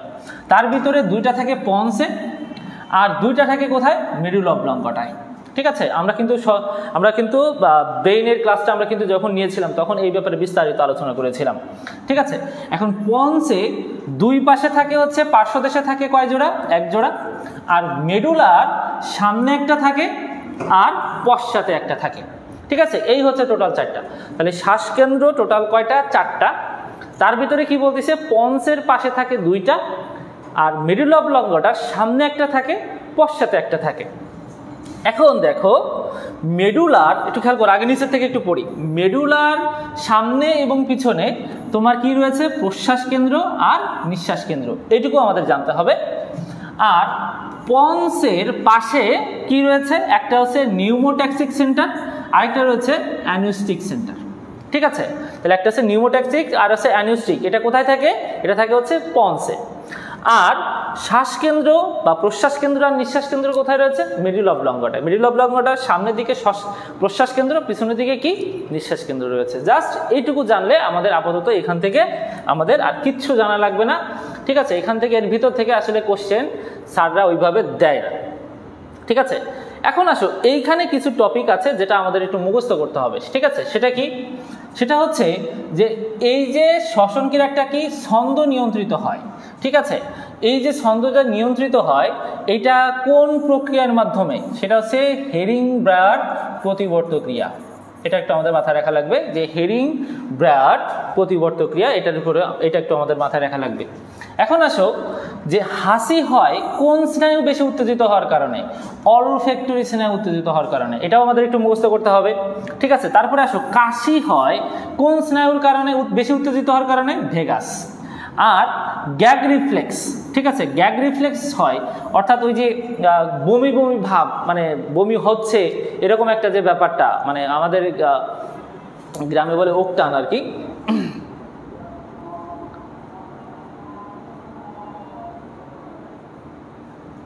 ঠিক আছে? সেটা হচ্ছে সেই স্নায়ুটার নাম হচ্ছে কি, গ্লসোফ্যারেঞ্জিয়াল স্নায়ু, ঠিক আছে? গ্লসোফ্যারেঞ্জিয়াল স্নায়ু এটা যদি বেশি উত্তেজিত হয় সেক্ষেত্রে আমাদের কি হয়, গ্যাগ রিফ্লেক্স হয়, হ্যাঁ? অর্থাৎ একটু ওই যে ওক টানে, আমাদের গ্রাম্য ভাষায় যেটা বলে ওক টানে, হ্যাঁ? তো এটা তাহলে একটু খেয়াল করো, এটা একটু আমাদের মাথায় রাখা লাগবে। তাহলে দেখো যে শ্বসন ক্রিয়া যে ছন্দময়ভাবে নিয়ন্ত্রিত হচ্ছে, এই প্রতিবর্ত ক্রিয়াটার নাম কি, হেরিং ব্রায়ার প্রতিবর্ত ক্রিয়া। হাসি হচ্ছে কিসের কারণে, যদি আমাদের অলফ্যাক্টরি স্নায়ু যদি বেশি উত্তেজিত হয়। কাশি হচ্ছে কিসের কারণে, যদি ভেগাস স্নায়ু যদি বেশি উত্তেজিত হয়। আর গ্যাগ রিফ্লেক্স হচ্ছে কোন স্নায়ু উত্তেজিত হওয়ার কারণে, সেটা হচ্ছে গ্লসোফ্যারেঞ্জিয়াল স্নায়ু বেশি উত্তেজিত হওয়ার কারণে গ্যাগ রিফ্লেক্স হয়। এই 4টা জিনিস তোমাদের এখান থেকে মাথায় রাখা লাগবে, এর বাইরে কিছু পড়ার দরকার নেই, ঠিক আছে? আমি আবারও বলতেছি, এর বাইরে কিচ্ছু পড়া দরকার নেই। তাহলে এইখান থেকে তুমি জাস্ট যে জিনিসটা পড়বা সেটা হচ্ছে কি, শ্বাসকেন্দ্রগুলো কোথায়, আর এইখান থেকে তুমি পড়বা যে কোন স্নায়ু বেশি উত্তেজিত হইলে কি কি মানে সম্পন্ন হচ্ছে, এটা একটু পড়বা। এর বাইরে কিছু এখান থেকে পড়ার দরকার নেই। এবার আসো রাসায়নিক নিয়ন্ত্রণ। রাসায়নিক নিয়ন্ত্রণে তুমি যে জিনিসটা মাথায় রাখবা, জাস্ট একটু লিখে রাখো, কার্বন ডাইঅক্সাইড ভ্যারিসেস, সেটা হচ্ছে শ্বাসক্রিয়া। ঠিক আছে, অর্থাৎ যদি কার্বন ডাইঅক্সাইড বেড়ে যায় তাহলে শ্বাসক্রিয়া কি হবে? বেড়ে যাবে। কার্বন ডাইঅক্সাইড পানিতে বিয়োজিত হয়ে কি তৈরি করে? খেয়াল করো, কার্বন ডাইঅক্সাইড, তাহলে দেখো কার্বন ডাইঅক্সাইড যদি এরকম হয়, ভ্যারিসাস যদি শ্বাসক্রিয়া হয়, একটু লিখে রাখো সবাই খাতায়, তাহলে কার্বন ডাইঅক্সাইড কি হয়? পানিতে বিয়োজিত হয়। পানিতে তোমার কি হচ্ছে? যুক্ত হচ্ছে। পানিতে যুক্ত হয়ে কি তৈরি করতেছে? কার্বনিক অ্যাসিড তৈরি করতেছে। কার্বনিক অ্যাসিড কি তৈরি করতেছে? পরবর্তীতে H+ আর কি তৈরি করতেছে? বাইকার্বনেট আয়ন তৈরি করতেছে। অর্থাৎ কার্বন ডাইঅক্সাইড যদি বেড়ে যায় তাহলে কি H+ আয়ন বেড়ে যাচ্ছে না? তাহলে আমরা কি বলতে পারি? H+ আয়ন শ্বাসক্রিয়া। তাহলে কার্বন ডাইঅক্সাইড যদি বেড়ে যায় শ্বাসক্রিয়া বাড়বে, কার্বন ডাইঅক্সাইড যদি কমে যায় শ্বাসক্রিয়া কমবে।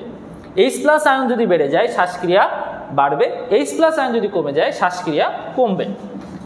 আর অক্সিজেন, এইটা হচ্ছে ইনভার্স টু শ্বাসক্রিয়া, ইনভার্স টু শ্বাসক্রিয়া। অর্থাৎ অক্সিজেন যদি বেড়ে যায় তাহলে শ্বাসক্রিয়া কি হবে? কমে যাবে। অক্সিজেন যদি বেড়ে যায় তাহলে শ্বাসক্রিয়া কি হবে? কমে যাবে। এই তিনটা পয়েন্ট তোমরা একটু এখানে লিখে রাখো, ঠিক আছে? এই তিনটা পয়েন্ট এখানে লিখে রাখো। অর্থাৎ H+ আয়ন ভ্যারিসাস শ্বাসক্রিয়া, আর অক্সিজেন ভ্যারিসাস অন বাই শ্বাসক্রিয়া। এই তিনটা পয়েন্ট লিখে ফেলো।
ওকে, এবার আসো আমরা গ্যাসীয় পরিবহন, এটা একটু পড়বো।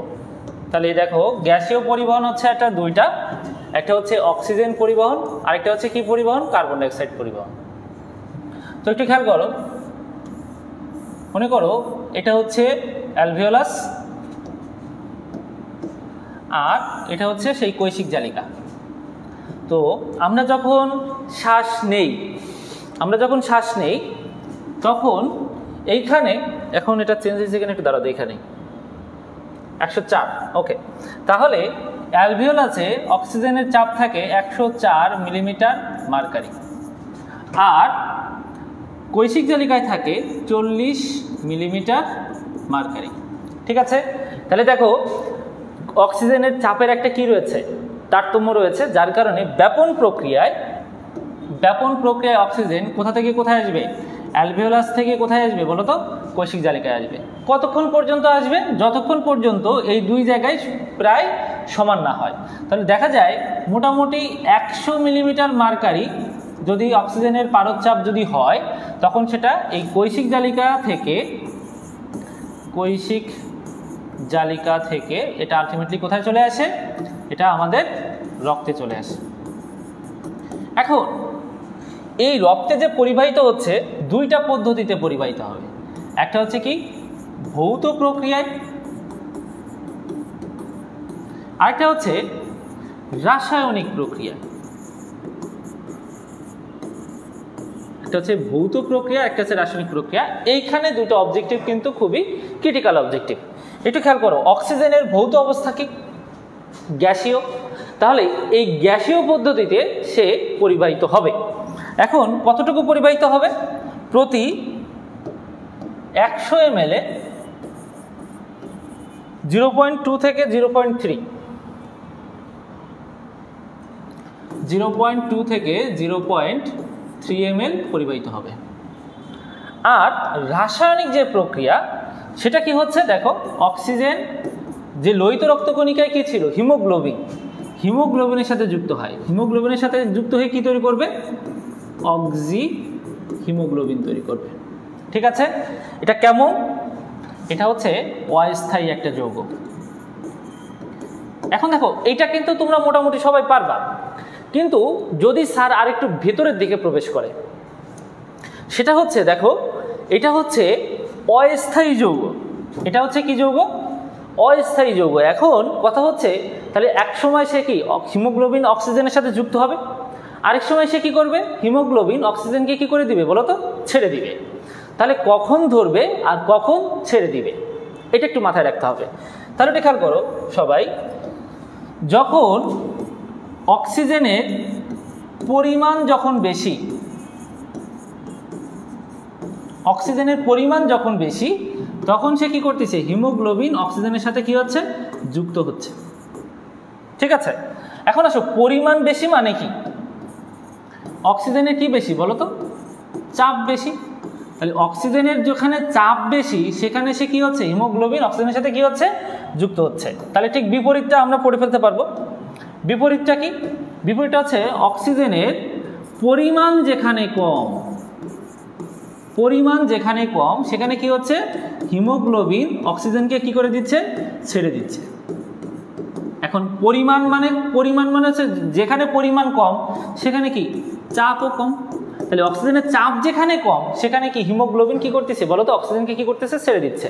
এটার মানে কি দাঁড়ালো, আমাদের বুকের আশেপাশে, ফুসফুসের আশেপাশে তোমার কি অক্সিজেনের পরিমাণটা বেশি, তাহলে এইখান থেকে সে কি করতেছে বলো তো, মানে অক্সিজেন হিমোগ্লোবিনের সাথে কি হচ্ছে, যুক্ত হচ্ছে। এবার আসো আমার হাত বা পায়ের দিকে অক্সিজেনের পরিমাণটা কম, তাহলে ওই জায়গায় সে কি করতেছে, হিমোগ্লোবিন কি করতেছে, অক্সিজেনটাকে কি করতেছে, ছেড়ে দিচ্ছে। তাহলে যদি হয়, তাহলে একটু খেয়াল করো সবাই, তাহলে দেখো যে হিমোগ্লোবিন কি করতেছে, যেখানে অক্সিজেনের পরিমাণটা বেশি আছে সেখান থেকে নিয়ে যেখানে অক্সিজেনের পরিমাণটা কম সেখানে দিয়ে দিচ্ছে না। এই কারণে হিমোগ্লোবিনকে কি বলা হয় জানো, হিমোগ্লোবিনকে বলা হয় রবিনহুড অণু, রবিনহুড অণু। ঠিক আছে, এটাকে কি বলা হয়, রবিনহুড অণু বলা হয়। কারণ রবিনহুড কি করতো, একটা ডাকাত ছিল রবিনহুড।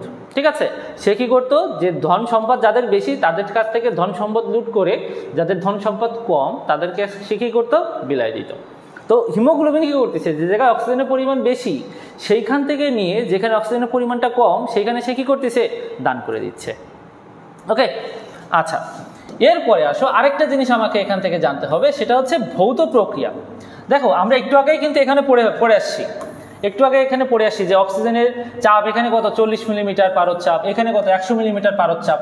তাহলে দেখো এই চাপের জন্য আসলে কোন পরিবহনটা দায়ী, ভৌত পরিবহন দায়ী নাকি রাসায়নিক প্রক্রিয়া দায়ী? তাহলে দেখো, যেহেতু এটা অক্সিজেন হিমোগ্লোবিনের সাথে যুক্ত হয়ে একটা রাসায়নিক, অন্য একটা রাসায়নিক পদার্থ তৈরি করতেছে, তার মানে এ তো আর নতুন করে চাপ প্রদান করতে পারবে না। তাহলে অক্সিজেনের চাপ প্রদান করতেছে কে? তাহলে অক্সিজেনের চাপ প্রদান করতেছে এই যে ভৌত প্রক্রিয়া। তাহলে ভৌত প্রক্রিয়া লিখে, মানে তোমাদের এখানে দাগানোই আছে, অক্সিজেনের চাপ সৃষ্টির জন্য দায়ী।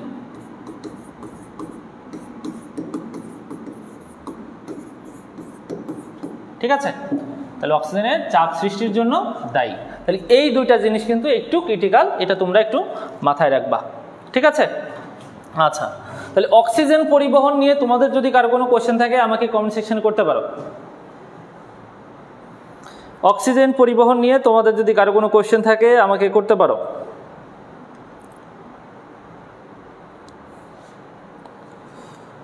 আর যদি না থাকে তাহলে আমাকে বলো যে স্যার ক্লিয়ার।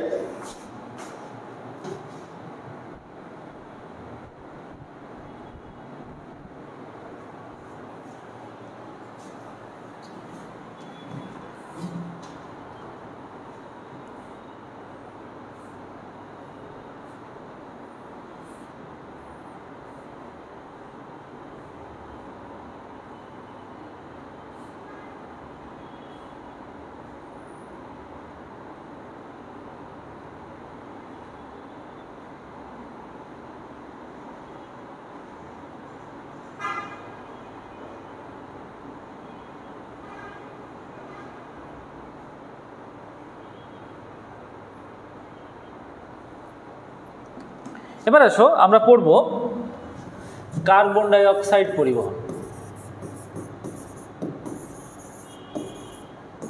এবার আমরা পড়ব হচ্ছে কি কার্বন ডাই অক্সাইড পরিবহন। এখন আসো এই যে কার্বন ডাই অক্সাইড যে পরিবহন এটা কিভাবে সম্পন্ন? একটা আছে ভৌত পদ্ধতি। এখন ভৌত পদ্ধতি কিভাবে পরিবাহিত হচ্ছে? কার্বন ডাই অক্সাইড কি হচ্ছে? পানির সাথে যুক্ত হচ্ছে, পানির সাথে যুক্ত হয়ে কি তৈরি করতেছে? কার্বনিক অ্যাসিড তৈরি করতেছে। এখানে যে এনজাইমটা কাজে লাগে সেই এনজাইমটা হচ্ছে কার্বনিক অ্যানহাইড্রেস। ওকে, তাহলে এইখানে কার্বন ডাই অক্সাইড কি রূপে পরিবাহিত হচ্ছে? কার্বনিক অ্যাসিড রূপে পরিবাহিত হচ্ছে। 2 নম্বর হচ্ছে, খেয়াল করো, 2 নম্বর যে পদ্ধতি সেটা হচ্ছে কার্বামিনো হিমোগ্লোবিন। কার্বামিনো হিমোগ্লোবিন রূপে কার্বন ডাই অক্সাইড হিমোগ্লোবিনের যে গ্লোবিন আছে, গ্লোবিন একটা কি? গ্লোবিন একটা যে প্রোটিন, তাহলে এই প্রোটিন কি দ্বারা গঠিত? অ্যামিনো অ্যাসিড দ্বারা গঠিত। আর অ্যামিনো অ্যাসিডে কি মূলক রয়েছে? অ্যামিনো মূলক রয়েছে। তাহলে এই অ্যামিনো মূলকের সাথে যুক্ত হয়ে কি তৈরি করতেছে বলো তো? Carbamino haemoglobin. আবার কার্বন ডাই অক্সাইড প্রোটিনের সাথে যুক্ত হয়ে, প্রোটিনে কি আছে? অ্যামিনো অ্যাসিড আছে। অ্যামিনো অ্যাসিডে কি মূলক রয়েছে? অ্যামিনো মূলক রয়েছে। তাহলে তার সাথে যুক্ত হয়ে কি তৈরি করতেছে? কার্বামিনো প্রোটিন তৈরি করতেছে। ঠিক আছে, তাহলে কার্বামিনো হিমোগ্লোবিন বা কার্বামিনো প্রোটিন রূপে আলটিমেটলি কি হচ্ছে? পরিবাহিত হচ্ছে। এখন আমাকে অবজেক্টিভ যেটা জানতে হবে একটু খেয়াল করো। তাহলে দেখো ভৌত দ্রবণ রূপে কয় পার্সেন্ট? 5%। দেখো এখানে কোন এনজাইম কাজ করতেছে? কার্বনিক অ্যানহাইড্রেস এনজাইম কাজ করতেছে। এবার সব কার্বামিনো যৌগ, কার্বামিনো যৌগ রূপে দেখো হিমোগ্লোবিনের সাথে যুক্ত হয়ে কার্বামিনো কি তৈরি করতেছে? হিমোগ্লোবিন যৌগ গঠন করতেছে। আর দেখো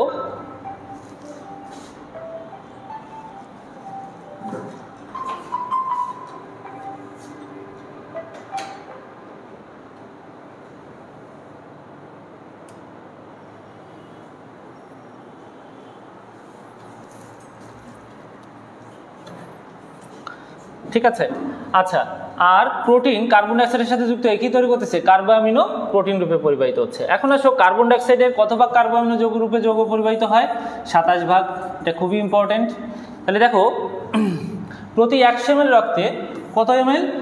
3 ml হচ্ছে তোমার কি কার্বামিনো যৌগ রূপে পরিবাহিত হয়। তার ভিতরে 2 ml হচ্ছে কি কার্বামিনো হিমোগ্লোবিন আর 1 ml হচ্ছে কি কার্বামিনো প্রোটিন রূপে পরিবাহিত হচ্ছে। অর্থাৎ এই যে কার্বামিনো হিমোগ্লোবিন এটা হচ্ছে কয় ml?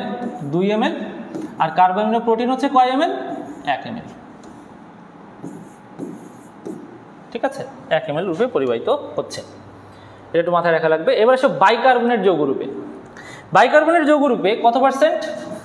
65% রূপে মানে তোমার কি পরিবাহিত হচ্ছে। এখন এইটা কিভাবে? এটা আমরা একটু বুঝবো, এটা আসলে মুখস্থ করা সম্ভব না, এটা একটু বুঝবো। মনে করো এইটা হচ্ছে লোহিত রক্তকণিকা। এই লোহিত রক্তকণিকার ভিতরে কার্বন ডাই অক্সাইড প্রবেশ করতেছে।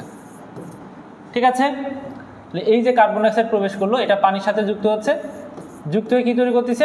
মানে কার্বনিক অ্যাসিড তৈরি করতেছে। কার্বনিক অ্যাসিড বিয়োজিত হয়ে কি তৈরি করতেছে? H+ আয়ন তৈরি করতেছে আর বাইকার্বনেট আয়ন তৈরি করতেছে।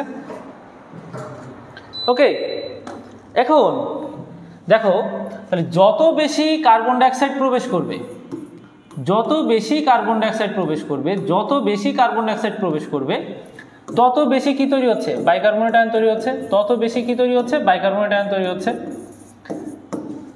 এই ব্যাপারটা ক্লিয়ার কিনা? তাহলে এটা খেয়াল করো সবাই, আরেকবার একটু বলতেছি। কার্বন ডাই অক্সাইড যখন লোহিত রক্তকণিকার ভিতরে প্রবেশ করতেছে, লোহিত রক্তকণিকার ভিতরে যে পানি ছিল সেই পানির সাথে যুক্ত হয়ে কার্বনিক অ্যাসিড তৈরি করতেছে। এই কার্বনিক অ্যাসিড বিয়োজিত হয়ে বাইকার্বনেট এবং H+ আয়ন তৈরি করতেছে। তাহলে যতগুলো কার্বন ডাই অক্সাইড প্রবেশ করবে ততগুলো কি তৈরি করবে? বাইকার্বনেট আয়ন তৈরি করবে। এখন এই বাইকার্বনেট যখন লোহিত রক্তকণিকার ভিতরে বেশি হয়ে যাবে তখন এই বাইকার্বনেট লোহিত রক্তকণিকা থেকে কোথায় প্রবেশ করবে? রক্তে প্রবেশ করবে, অর্থাৎ প্লাজমা। বাইকার্বনেট প্রবেশ করলো। ঠিক আছে, তাহলে দেখো কি ঘটনা ঘটতেছে। তাহলে লোহিত রক্তকণিকার ভিতরে বাইকার্বনেট আয়ন একটা কি কমে যাচ্ছে না, আর রক্তে বাইকার্বনেট আয়নের পরিমাণ একটা বেড়ে গেছে না। তাহলে একটা নেগেটিভ আয়ন যেহেতু বেড়ে গেছে, তাহলে একটা নেগেটিভ আয়ন এখানেও কি হয়ে গেছে, কমে গেছে, তার সমতা রক্ষা করতে হবে। এখন রক্তে কার পরিমাণ বেশি, কোন আয়নের পরিমাণটা বেশি? রক্তে সোডিয়ামের পরিমাণটা বেশি আর ক্লোরাইডের আয়ন পরিমাণটা বেশি। যেহেতু এখানে ক্লোরাইড আয়নের পরিমাণটা বেশি, সেহেতু রক্ত থেকে ক্লোরাইড আয়ন কোথায় প্রবেশ করবে? লোহিত রক্তকণিকায় প্রবেশ করবে। দেখো, এ তো কিছু ছিল না, এ তো কিছুই জানে না, কিন্তু তারপরও কি হচ্ছে, লোহিত রক্তকণিকা রক্ত থেকে এটা লোহিত রক্তকণিকার ভিতরে প্রবেশ হওয়া লাগতেছে। এই যে ঘটনাটা, এই ঘটনাটাকে আমরা বলবো হচ্ছে ক্লোরাইড শিফট। ঠিক আছে, বা বিজ্ঞানী হ্যামবার্গার আবিষ্কার করেছিল বলে এটাকে আমরা কি বলতেছি? Hamburger shift. তাহলে আরেকবার একটু প্রথম থেকে বলে একটু খেয়াল করো। কার্বন ডাইঅক্সাইড যখন রক্ত থেকে লোহিত রক্তকণিকার ভিতরে প্রবেশ করে, তখন সে পানির সাথে যুক্ত হয়ে কার্বনিক অ্যাসিড তৈরি করে, যেটা H+ এবং বাইকার্বনেট আয়ন তৈরি করে। তাহলে যতগুলো কার্বন ডাইঅক্সাইড প্রবেশ করবে ততগুলো তোমার কি তৈরি করবে? বাইকার্বনেট আয়ন তৈরি করবে। যতগুলো বাইকার্বনেট আয়ন তৈরি করবে, তাহলে যখন বাইকার্বনেট আয়নের পরিমাণটা বেড়ে যাবে, তখন কি হচ্ছে, তখন এই বাইকার্বনেট ব্যাপন প্রক্রিয়ায় লোহিত রক্তকণিকা থেকে রক্তে প্রবেশ করবে। ঠিক আছে, এটা একটু মাথায় রাখা লাগবে। বা প্লাজমায় প্রবেশ করবে, রক্তরসে, তুমি যেটাই বলো না কেন হবে, প্লাজমায় প্রবেশ করবে। তাহলে এর ভিতরে কি একটা নেগেটিভ আয়নের স্বল্পতা দেখা দিয়েছে। এই নেগেটিভ আয়নের স্বল্পতা দেখা দেওয়ার কারণে রক্ত বা প্লাজমা থেকে ক্লোরাইড আয়ন কোথায় প্রবেশ করবে? লোহিত রক্তকণিকার ভিতরে প্রবেশ করবে। এই যে লোহিত রক্তকণিকা রক্ত থেকে বা প্লাজমা থেকে ক্লোরাইড আয়ন লোহিত রক্তকণিকার ভিতরে প্রবেশ করলো, এটাকে আমরা বলতেছি হচ্ছে ক্লোরাইড শিফট। ওকে, এখন যে জিনিসটা করতেছে, আমার এখানে কি রক্তে বা প্লাজমায় সোডিয়ামের পরিমাণটা বেশি না? এই সোডিয়াম বাইকার্বনেটের সাথে যুক্ত হবে, যুক্ত হয়ে কি তৈরি করতেছে? Sodium bicarbonate. তাহলে রক্তে কার্বন ডাইঅক্সাইড কি রূপে পরিবাহিত হচ্ছে? সোডিয়াম বাইকার্বনেট রূপে। আর কোষের ভিতরে কি রয়েছে? পটাশিয়াম রয়েছে, প্রচুর পরিমাণে কোষের ভিতরে কি রয়েছে? পটাশিয়াম রয়েছে। এই পটাশিয়াম আর বাইকার্বনেটের সাথে যুক্ত হয়ে কি তৈরি করতেছে বলো তো? পটাশিয়াম বাইকার্বনেট রূপে পরিবাহিত হচ্ছে। ঠিক আছে, তাহলে দেখো এইখানে কিন্তু টোটাল 4টা ঘটনা ঘটতেছে। কি কি? বাইকার্বনেট আয়ন লোহিত রক্তকণিকা থেকে কোথায় প্রবেশ করতেছে? প্লাজমায় প্রবেশ করতেছে। প্লাজমা থেকে ক্লোরাইড আয়ন কোথায় প্রবেশ করতেছে বলো? লোহিত রক্তকণিকায় প্রবেশ করতেছে। আর লোহিত রক্তকণিকার ভিতরে পটাশিয়াম আয়নের পরিমাণ বেশি থাকার কারণে সেটা বাইকার্বনেটের সাথে যুক্ত হয়ে কি তৈরি করতেছে? পটাশিয়াম বাইকার্বনেট তৈরি করতেছে। আর প্লাজমায় সোডিয়ামের পরিমাণ বেশি থাকার কারণে সেটা বাইকার্বনেট সোডিয়ামের সাথে যুক্ত হয়ে সোডিয়াম বাইকার্বনেট রূপে পরিবাহিত হচ্ছে। এই 4টা জিনিস তোমাকে মাথায় রাখতে হবে। ঠিক আছে, তাহলে এই যে কার্বন ডাইঅক্সাইড পরিবহন, এই কার্বন ডাইঅক্সাইড পরিবহনে তোমাদের যদি কারো কোনো কোশ্চেন থাকে আমাকে একটু কমেন্ট সেকশনে জানাও। কার্বন ডাইঅক্সাইড পরিবহনে তোমাদের যদি কারো কোনো কোশ্চেন থাকে আমাকে একটু জানাও।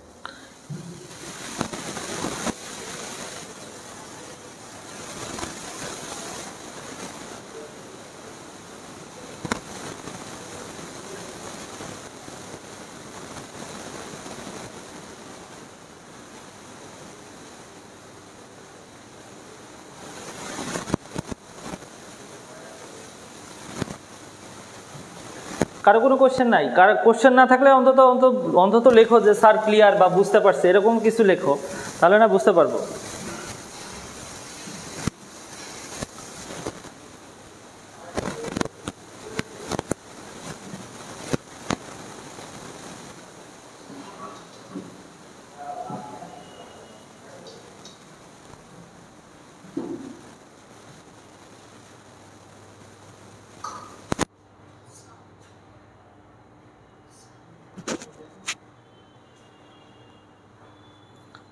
আমার কথা শোনা যাচ্ছে কিনা একটু আমাকে একটু জানাও।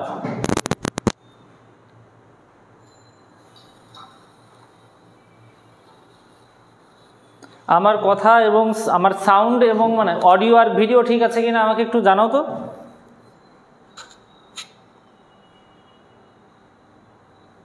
আমার কথা শোনা যাচ্ছে?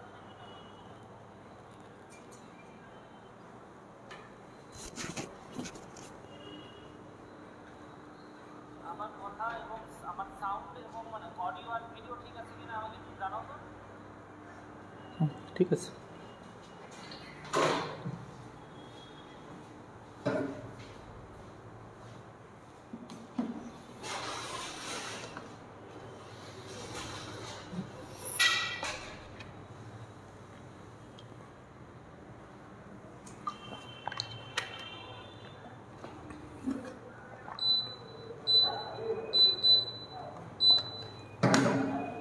ওকে, তাহলে এটি খেয়াল করো, দেখো এইখানে কিন্তু সুন্দর করে সব কিছুই লেখা আছে যে সোডিয়াম বাইকার্বনেট রূপে হচ্ছে প্লাজমায় পরিবাহিত হয়, তারপর হচ্ছে কি পটাশিয়াম বাইকার্বনেট রূপে লোহিত রক্তকণিকার মাধ্যমে পরিবাহিত হয়। দেখো খুব সুন্দর করে দেওয়া আছে। এখন এগুলো না তুমি পরীক্ষার সময় তুমি যদি না বুঝো তাহলে কিন্তু তোমার মানে কোরিলেট করতে পারবা না, ঠিক আছে, হঠাৎ করে তুমি অ্যান্সার করতে পারবা না।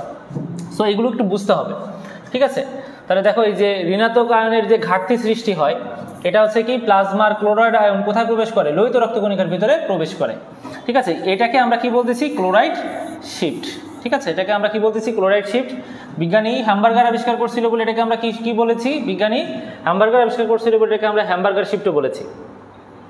এখন আসো, একবার কোশ্চেন আসছিল, এটা হচ্ছে কি যে বহিঃশ্বসনের অংশ নয় কোনটি, ঠিক আছে, বা বহিঃশ্বসনের ক্ষেত্রে কোনটি সত্য নয়। দেখো বহিঃশ্বসন হচ্ছে একটা ভৌত প্রক্রিয়া, ঠিক আছে, অর্থাৎ এই যে শ্বাস নিলাম, শ্বাস বের করে দিলাম, এটা আছে কি বহিঃশ্বসন। আর অন্তঃশ্বসন কি? একদম অধ্যায়ের প্রথমে যখন আমরা পড়েছি, ঠিক আছে, যে কার্বন ডাইঅক্সাইড মানে অক্সিজেন গ্লুকোজের সাথে বিক্রিয়া করে কার্বন ডাইঅক্সাইড পানি এবং শক্তি তৈরি করেছে, এটাকে আমরা কি বলেছিলাম? অন্তঃশ্বসন বলতেছি, ঠিক আছে। তাহলে এটা একটা কি প্রক্রিয়া? জৈব রাসায়নিক প্রক্রিয়া। এই যে শ্বাস নিলাম, শ্বাস বের করে দিলাম, এটা কোথায় করতেছে? ফুসফুসের অভ্যন্তরে করতেছে। আর এটা কোথায় করতেছে?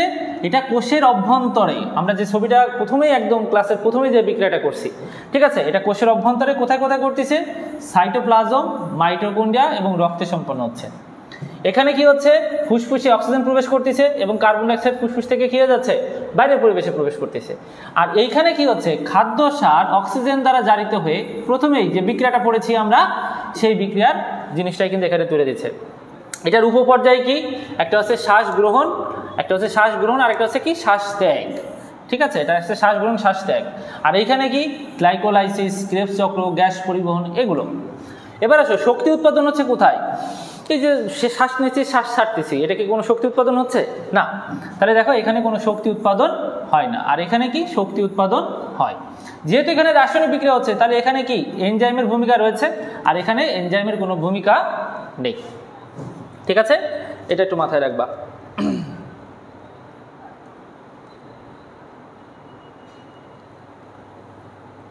এখন আসো, এই টপিকটা হচ্ছে নতুন দিয়েছে, ঠিক আছে, এটা হচ্ছে নতুন দিয়েছে। এখন দেখো প্রাণী দেহে টোটাল কয় ধরনের শ্বাসসংযোগ রয়েছে?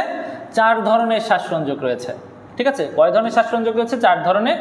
এর ভিতরে মেরুদণ্ডীদের লাল রঙের যে শ্বাসসংযোগ রয়েছে সেটাকে আমরা বলতেছি হচ্ছে হিমোগ্লোবিন।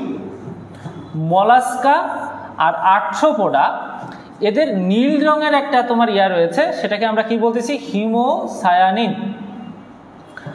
আর ব্রাকিওপড আর সিপানসুলিড, ঠিক আছে, এদের হচ্ছে গোলাপি রঙের, গোলাপি বেগুনি রঙের হচ্ছে কি হেমেরিথ্রিন। আর পলিসিয়েডদের সবুজ রঙের রয়েছে হচ্ছে ক্লোরোক্রুরিন। এইগুলো একটু মুখস্থ করতে হবে। এটা হচ্ছে নিউ ইনফরমেশন, একটু পাশে লিখে রাখো, এটা হচ্ছে নিউ ইনফরমেশন, আগে এখানে ছিল না। তাহলে টোটাল আছে কয়টা? 4টা। এটা একটু তোমাকে মুখস্থ করতে হবে। এবার আসো, আমরা এখন হিমোগ্লোবিন নিয়ে জানবো। হিমোগ্লোবিন কয়টি একক নিয়ে গঠিত? হিমোগ্লোবিন 4টি একক দ্বারা গঠিত, ঠিক আছে। এখন আসো, রক্তে হিম আর গ্লোবিন এটা তোমার কত পার্সেন্ট উপস্থিত থাকে? মানে হিমোগ্লোবিনে হিম আর গ্লোবিন 1:25। হিমে কতটুকু মানে লৌহ থাকে? 33.33% লৌহ থাকে। আর সমগ্র রক্তে কত গ্রাম লৌহ থাকে? 4 থেকে 5 গ্রাম লৌহ থাকে। এইগুলো তোমাকে একটু মুখস্থ করতে হবে, কিছু করার নাই, ঠিক আছে। গেল। এরপরে আসো শ্বাসনালীর সমস্যা, আমরা প্রায় শেষের দিকে চলে আসছি। এখন আসো ঊর্ধ্ব শ্বাসনালী সংক্রমণ। ঊর্ধ্ব শ্বাসনালী সংক্রমণে কি হচ্ছে, যে সাধারণ ঠান্ডা, এইগুলো একটু মুখস্থ করতে হবে। হ্যাঁ, সাধারণ ঠান্ডা, টনসিলাইটিস। টনসিলাইটিস মানে কি, আমাদের যে টনসিল রয়েছে, টনসিলে যদি ব্যাকটেরিয়া দ্বারা সংক্রমণ হয়। সাইনোসাইটিস, সাইনাস যদি সংক্রমিত হয়। ল্যারিঞ্জাইটিস, ল্যারিংস কি, ষড়যন্ত্র, ষড়যন্ত্র যদি সংক্রমিত হয়। ওটাইটিস মিডিয়া, আমাদের মধ্যকর্ণ যদি সংক্রমিত হয় তখন আমরা তাকে ওটাইটিস মিডিয়া বলতেছি। তাহলে কোনটা ঊর্ধ্ব শ্বাসনালী সংক্রমণ আর কোনটা মানে নিম্ন শ্বাসনালী সংক্রমণ, এটা কিন্তু আমাদের মুখস্থ করতে হবে। ঠিক আছে, আচ্ছা এখন আসো নিম্ন শ্বাসনালী যে সংক্রমণ, এইটা কিন্তু প্রধান লক্ষণ কি বলতো, কাশি। প্রধান সংক্রমণ কি, কাশি। এখন আসো সাইনোসাইটিস। সাইনোসাইটিসটা একটু খেয়াল করো সবাই। সাইনোসাইটিসটা আসছে সাইনাস থেকে। সাইনাস হচ্ছে কি, আমাদের যে মুখমণ্ডলীয় যে অস্থি রয়েছে, এই মুখমণ্ডলীয় অস্থি বা আমাদের যে করোটির যে অস্থি, এইখানে কিছু ফাঁকা জায়গা রয়েছে অস্থির ভিতরে। এই ফাঁকা জায়গাগুলোকে আমরা কি বলতেছি, সাইনাস। এখন আসো সাইনাস কয় জোড়া রয়েছে, সাইনাস রয়েছে হচ্ছে 4 জোড়া। কয় জোড়া সাইনাস রয়েছে বলো, 4 জোড়া সাইনাস রয়েছে। Maxillary sinus, frontal sinus, ethmoid sinus আর স্ফেনোইডাল সাইনাস। এটা তোমরা কিভাবে মনে রাখবা, এটা এইভাবে মনে রাখবা, ম্যাক্সি স্পেনের ফ্রন্টে এলো, ম্যাক্সি স্পেনের ফ্রন্টে এলো। ম্যাক্সিতে আছে ম্যাক্সিলারি সাইনাস, স্পেন হচ্ছে স্ফেনোইডাল সাইনাস, তারপরে আছে ফ্রন্টে হচ্ছে ফ্রন্টাল সাইনাস, এলোতে হচ্ছে কি এথময়েডাল সাইনাস। এখন এই সাইনাসে যদি ভাইরাস, ব্যাকটেরিয়া বা ছত্রাক দ্বারা যদি সংক্রমিত হয়, তখন আমরা এই অবস্থাটাকে বলবো হচ্ছে সাইনোসাইটিস। এখন আগে তোমাকে জানতে হবে কোন সাইনাসটা কোথায় রয়েছে। ফ্রন্টাল সাইনাসটা হচ্ছে চোখের উপরে। তাহলে ফ্রন্টাল সাইনোসাইটিস যদি হয় তাহলে আমাদের চোখের উপরে ব্যথা করবে, এটা হচ্ছে কি ম্যাক্সিলা। তাহলে ম্যাক্সিলারি সাইনোসাইটিস যদি হয় তাহলে আমাদের গালের এখানে ব্যথা করবে। এবার আসো এথময়েডাল সাইনোসাইটিস, হচ্ছে 2 চোখের মাঝখানে হচ্ছে এথময়েডাল সাইনোসাইটিস। তাহলে 2 চোখের মাঝখানে যদি ব্যথা করে তখন আমরা তাকে কি বলবো, এথময়েডাল সাইনোসাইটিস। আর একদম ভিতরের দিকে রয়েছে স্ফেনয়েড বোন বা স্ফেনয়েড অস্থি, ওইখানে যদি ব্যথা করে তাহলে আমাদের মনে হবে চোখের পিছন থেকে ব্যথা করতেছে। তাহলে চোখের পিছনে যদি ব্যথা করে তখন আমরা তাকে কি বলবো, স্ফেনোইডাল সাইনোসাইটিস। ওকে, তাহলে দেখো চোখের উপরে অর্থাৎ এই সামনে কপালে যদি ব্যথা করে তখন আমরা তাকে বলতেছি ফ্রন্টাল সাইনোসাইটিস। গালে বা চোয়ালে যদি ব্যথা করে তাহলে আমরা ম্যাক্সিলারি সাইনোসাইটিস বলতেছি। 2 চোখের মাঝখানে যদি ব্যথা করে তখন আমরা তাকে বলবো হচ্ছে এথময়েডাল সাইনোসাইটিস। আর চোখের পিছনের দিকে একদম ভিতরের দিকে যদি ব্যথা করে তখন আমরা তাকে বলবো হচ্ছে স্ফেনোইডাল সাইনোসাইটিস। ঠিক আছে, ওকে। এখন সাইনোসাইটিসের কারণে তোমার যে কাজটা হয় সেটা হচ্ছে মাথা ব্যথা হবে, মুখমণ্ডলে ব্যথা হবে, নাক দিয়ে হলদে বা সবুজ হওয়া তরল পদার্থ ঝরে ইত্যাদি লক্ষণ দেখা যায়। ঠিক আছে, তো সাইনোসাইটিস হলে প্রধান যে লক্ষণ সেটা হচ্ছে কি বলতো, মাথা ব্যথা। এখন আসো acute sinusitis, chronic sinusitis. Acute sinusitis হচ্ছে কি 4 থেকে 8 সপ্তাহ, আর 8 সপ্তাহ থেকে যদি বেশি হয় তখন আমরা তাকে কি বলতেছি, ক্রনিক সাইনোসাইটিস। এখন এই যে রোগের কারণ, এইটা আসলে যেখান থেকে মুখস্থ করতে হবে, যা মুখস্থ করতে হবে সেটা হচ্ছে কি এই ভাইরাসের নাম, ভাইরাস আর ব্যাকটেরিয়া। তাহলে ভাইরাস কি কি ভাইরাস আছে, ভাইরাস হচ্ছে হিউম্যান রেসপিরেটরি সিনসাইশাল ভাইরাস, প্যারা influenza virus, metapneumo virus. Bacteria কি কি আছে, স্ট্রেপ্টোকক্কাস নিউমোনি, হিমোফিলাস ইনফ্লুয়েঞ্জি। অর্থাৎ এইখানে ভাইরাস ব্যাকটেরিয়াটার নাম মুখস্থ করা ফরজ। ঠিক আছে, এ তোমাকে মুখস্থ করতেই হবে, কিছু করার নেই। ঠিক আছে, এছাড়াও আর কি কি হতে পারে, ঠান্ডাজনিত কারণে হতে পারে, অ্যালার্জিজনিত কারণে হতে পারে। ঠিক আছে, তারপরে নাকে পলিপ যদি হয় সেক্ষেত্রে হতে পারে। অর্থাৎ যেগুলো ইম্পর্টেন্ট আমি সেগুলো দাগাই দিচ্ছি। দাঁতের ইনফেকশনের কারণে হতে পারে। ঠিক আছে, তারপর আসলে ইউস্টেশন নালীর সামান্য অস্বাভাবিকতায় এটা হতে পারে। তারপরে আরেকটা রোগ আছে সিস্টিক ফাইব্রোসিস, এটা একটা জেনেটিক রোগ।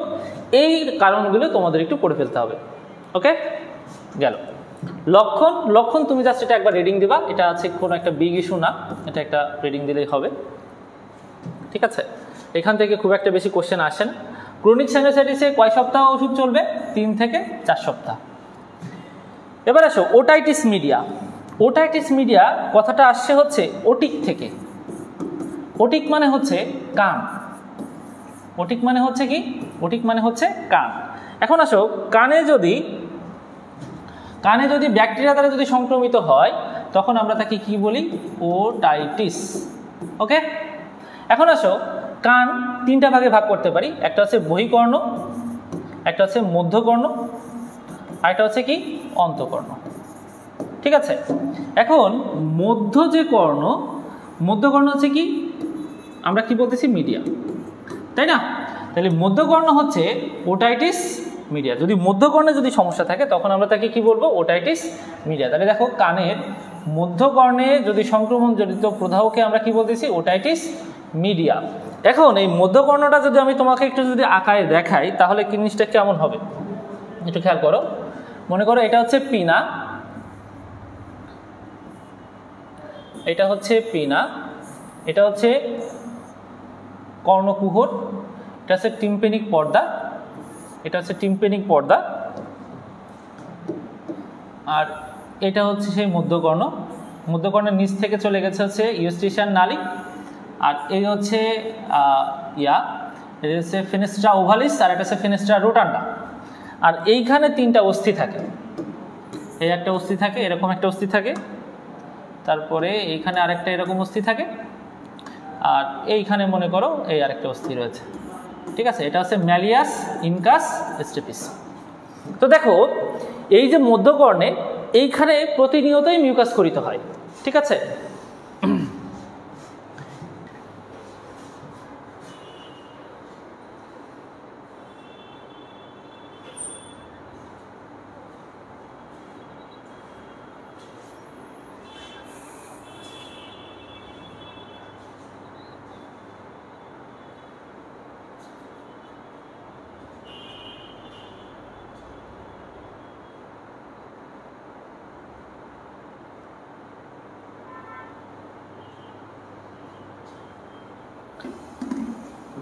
আচ্ছা, এখন দেখো, আচ্ছা এখানে একটা কমেন্ট আসছে, সেটা হচ্ছে সাইনোসাইটিস। হ্যাঁ, সাইনোসাইটিসের প্রধান লক্ষণ হচ্ছে মাথা ব্যথা, এখানে নো ডাউট। তৌফিক ফয়সাল, হ্যাঁ, সাইনোসাইটিসের প্রধান লক্ষণ হচ্ছে তীব্র মাথা ব্যথা, এখানে আসলে করার কিছু নাই।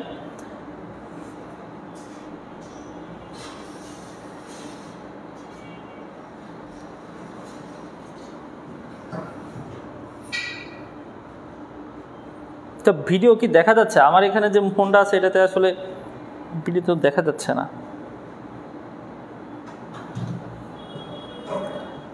আচ্ছা দেখো, তাহলে এটা হচ্ছে মধ্যকর্ণ। হ্যাঁ, এটা হচ্ছে মধ্যকর্ণ। তো দেখো, এইখান থেকে প্রতিনিয়ত মিউকাস স্খলিত হচ্ছে, মিউকাস স্খলিত হয়ে এই যে অস্থিগুলো আছে এগুলো পরিষ্কার হয়ে যাচ্ছে, এই জায়গাটা পরিষ্কার হয়ে যাচ্ছে, এবং এই মিউকাসটা আস্তে আস্তে এটা হচ্ছে ইউস্টেশিয়ান নালী। হ্যাঁ, ইউস্টেশিয়ান নালী। এখন এই ইউস্টেশিয়ান নালী দিয়ে এই মিউকাসটা আলটিমেটলি কী হয়ে যাচ্ছে? আমাদের গলবিল দিয়ে বের হয়ে যাচ্ছে। এখন কোনো কারণে ইউস্টেশিয়ান নালী মনে করো আটকে গেছে, তাহলে এইখান থেকে যে মিউকাস স্খলিত হচ্ছে, মিউকাস কি আর এই ইউস্টেশিয়ান নালী দিয়ে বের হয়ে যেতে পারবে? পারবে না। তখন কি হয়? এইখানে এই যে মিউকাস জমা পড়ে যায়। আর এইখানে আমরা জানি, যদি কোথাও যদি স্যাঁতসেঁতে যদি কোনো পরিবেশ থাকে তাহলে সেখানে কে প্রবেশ করবে বলো তো? ব্যাকটেরিয়া প্রবেশ করবে। তখন ব্যাকটেরিয়া এসে এই মধ্যকর্ণে সংক্রমণ করে। ঠিক আছে, সংক্রমণ করলে এইখানে তোমার আলটিমেটলি প্রদাহ সৃষ্টি হয়, এবং প্রদাহ সৃষ্টি হওয়ার কারণে এই মিউকাসটা পরবর্তীতে কিসে পরিণত হয়? পুজ বের হয়, পুজে। এবং এটা যখন টিম্পেনিক পর্দায় আলটিমেটলি পরবর্তীতে এরা যখন ছিদ্র করে ফেলে, তখন এইখান থেকে পুজ আস্তে আস্তে বাইরে বের হয়ে আমাদের কান থেকে বাইরে বের হয়ে আসে। তখন তুমি দেখতে পাবা কান থেকে কি বেরোচ্ছে বলো তো? পুজ বেরোচ্ছে। তখন দেখবা যে যখন কান থেকে পুজ বেরোচ্ছে মনে করবা, তখন শিওর থাকবে যে তোমার টিম্পেনিক পর্দার অবস্থা খেলা শেষ।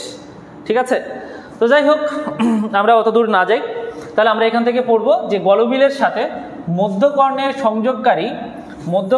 সংযোগকারী যে নালী, সেটাকে আমরা কি বলতেছি? ইউস্টেশিয়ান নালী।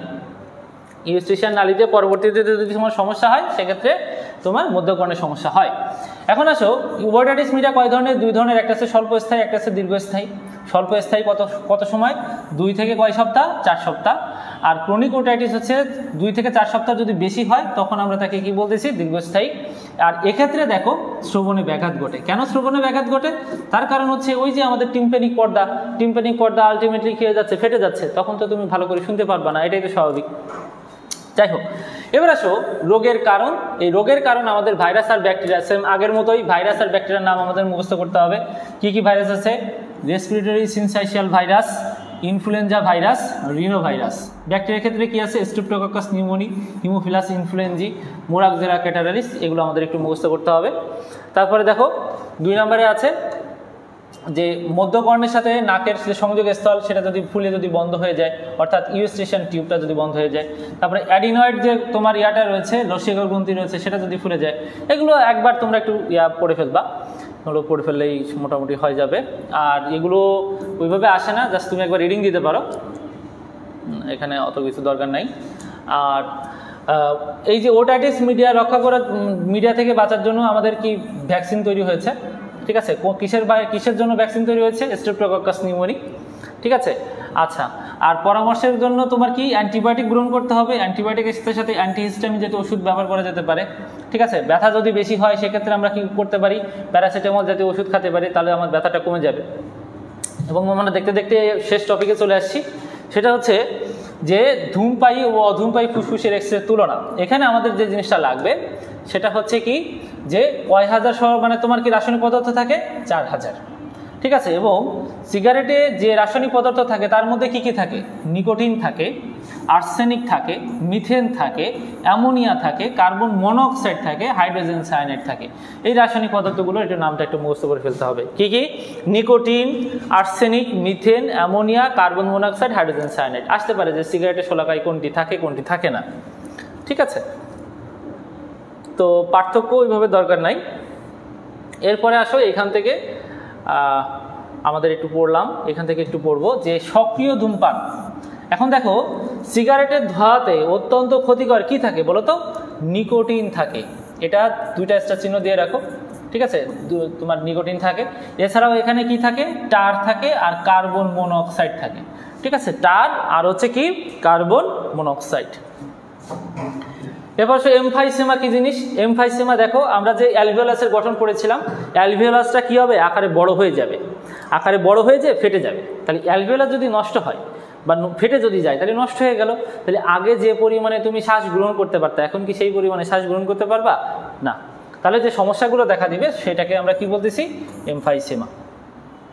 ব্রঙ্কাইটিস, ব্রঙ্কাসে যখন আলটিমেটলি বা ব্রঙ্কিওলে ব্রঙ্কাসে যখন আলটিমেটলি তোমার কি হচ্ছে? সংক্রমণ হচ্ছে, তখন আমরা তাকে কি বলতেছি? ব্রঙ্কাইটিস। অর্থাৎ ট্রাকিয়ার মিউকাস যদি জমে যায়, প্রদাহ সৃষ্টি করে, তখন আমরা তাকে কি বলতেছি? ব্রঙ্কাইটিস। ফুসফুসে ক্যান্সার, ফুসফুসে ক্যান্সার দেখো কি কারণে হয়ে থাকে? তামাকের ধোঁয়া, ঠিক আছে? তামাকের ধোঁয়ায় যে টার আছে সেই টার কি করতে পারে? ফুসফুসে ক্যান্সার সৃষ্টি করতে পারে। পলিনিউক্লিয়ার হাইড্রোকার্বনস, তারপর আছে কি নাইট্রোজামিনস, এগুলো হচ্ছে ক্যান্সার সৃষ্টি করে। এগুলো একবার রিডিং পড়বা, এটা আসলে ওইভাবে খুব একটা বেশি নাই। আরেকটা আছে কি? কোভিড-19 ক্ষেত্রে কি বলতেছে? যারা ধূমপায়ী তাদের তো ফুসফুসের এমনি 12টা বেজে গেছে আর কি। সো আর মানে তোমার করোনা ভাইরাস আলটিমেটলি কি করতেছে? আমাদের শ্বসনতন্ত্রকে আলটিমেটলি সংক্রমিত করে। সো যারা হচ্ছে ধূমপায়ী ব্যক্তি, করোনার আক্রান্ত হওয়ার তাদের সম্ভাবনা বা মারা যাওয়ার সম্ভাবনা অনেক কি থাকে? বেশি থাকে, ঠিক আছে? এখন আসো, ধূমপান যদি তুমি করো তাহলে সেক্ষেত্রে ধূমপানের থেকে আসলে মুক্ত হওয়ার জন্য কি করা যেতে পারে? সেক্ষেত্রে জিনিসটা করা যেতে পারে সেটা হচ্ছে তোমার যে জিনিসটা করতে হবে, যে ধূমপানের অভ্যাসটা কি করতে হবে? ত্যাগ করতে হবে। আর এর জন্য একটা জিনিসই দরকার, সেই জিনিসটা হচ্ছে কি বলতো? দৃঢ় মনোবল, ঠিক আছে? দৃঢ় মনোবলের অত্যন্ত প্রয়োজন, ঠিক আছে? তাহলে তুমি ধূমপানটা কি করতে পারবা? ত্যাগ করতে পারবা। আচ্ছা, আরেকটা পরিতোষ দাস বলেছে, দাদা টিম্প্যানিক পর্দা কি পরে ঠিক হয়?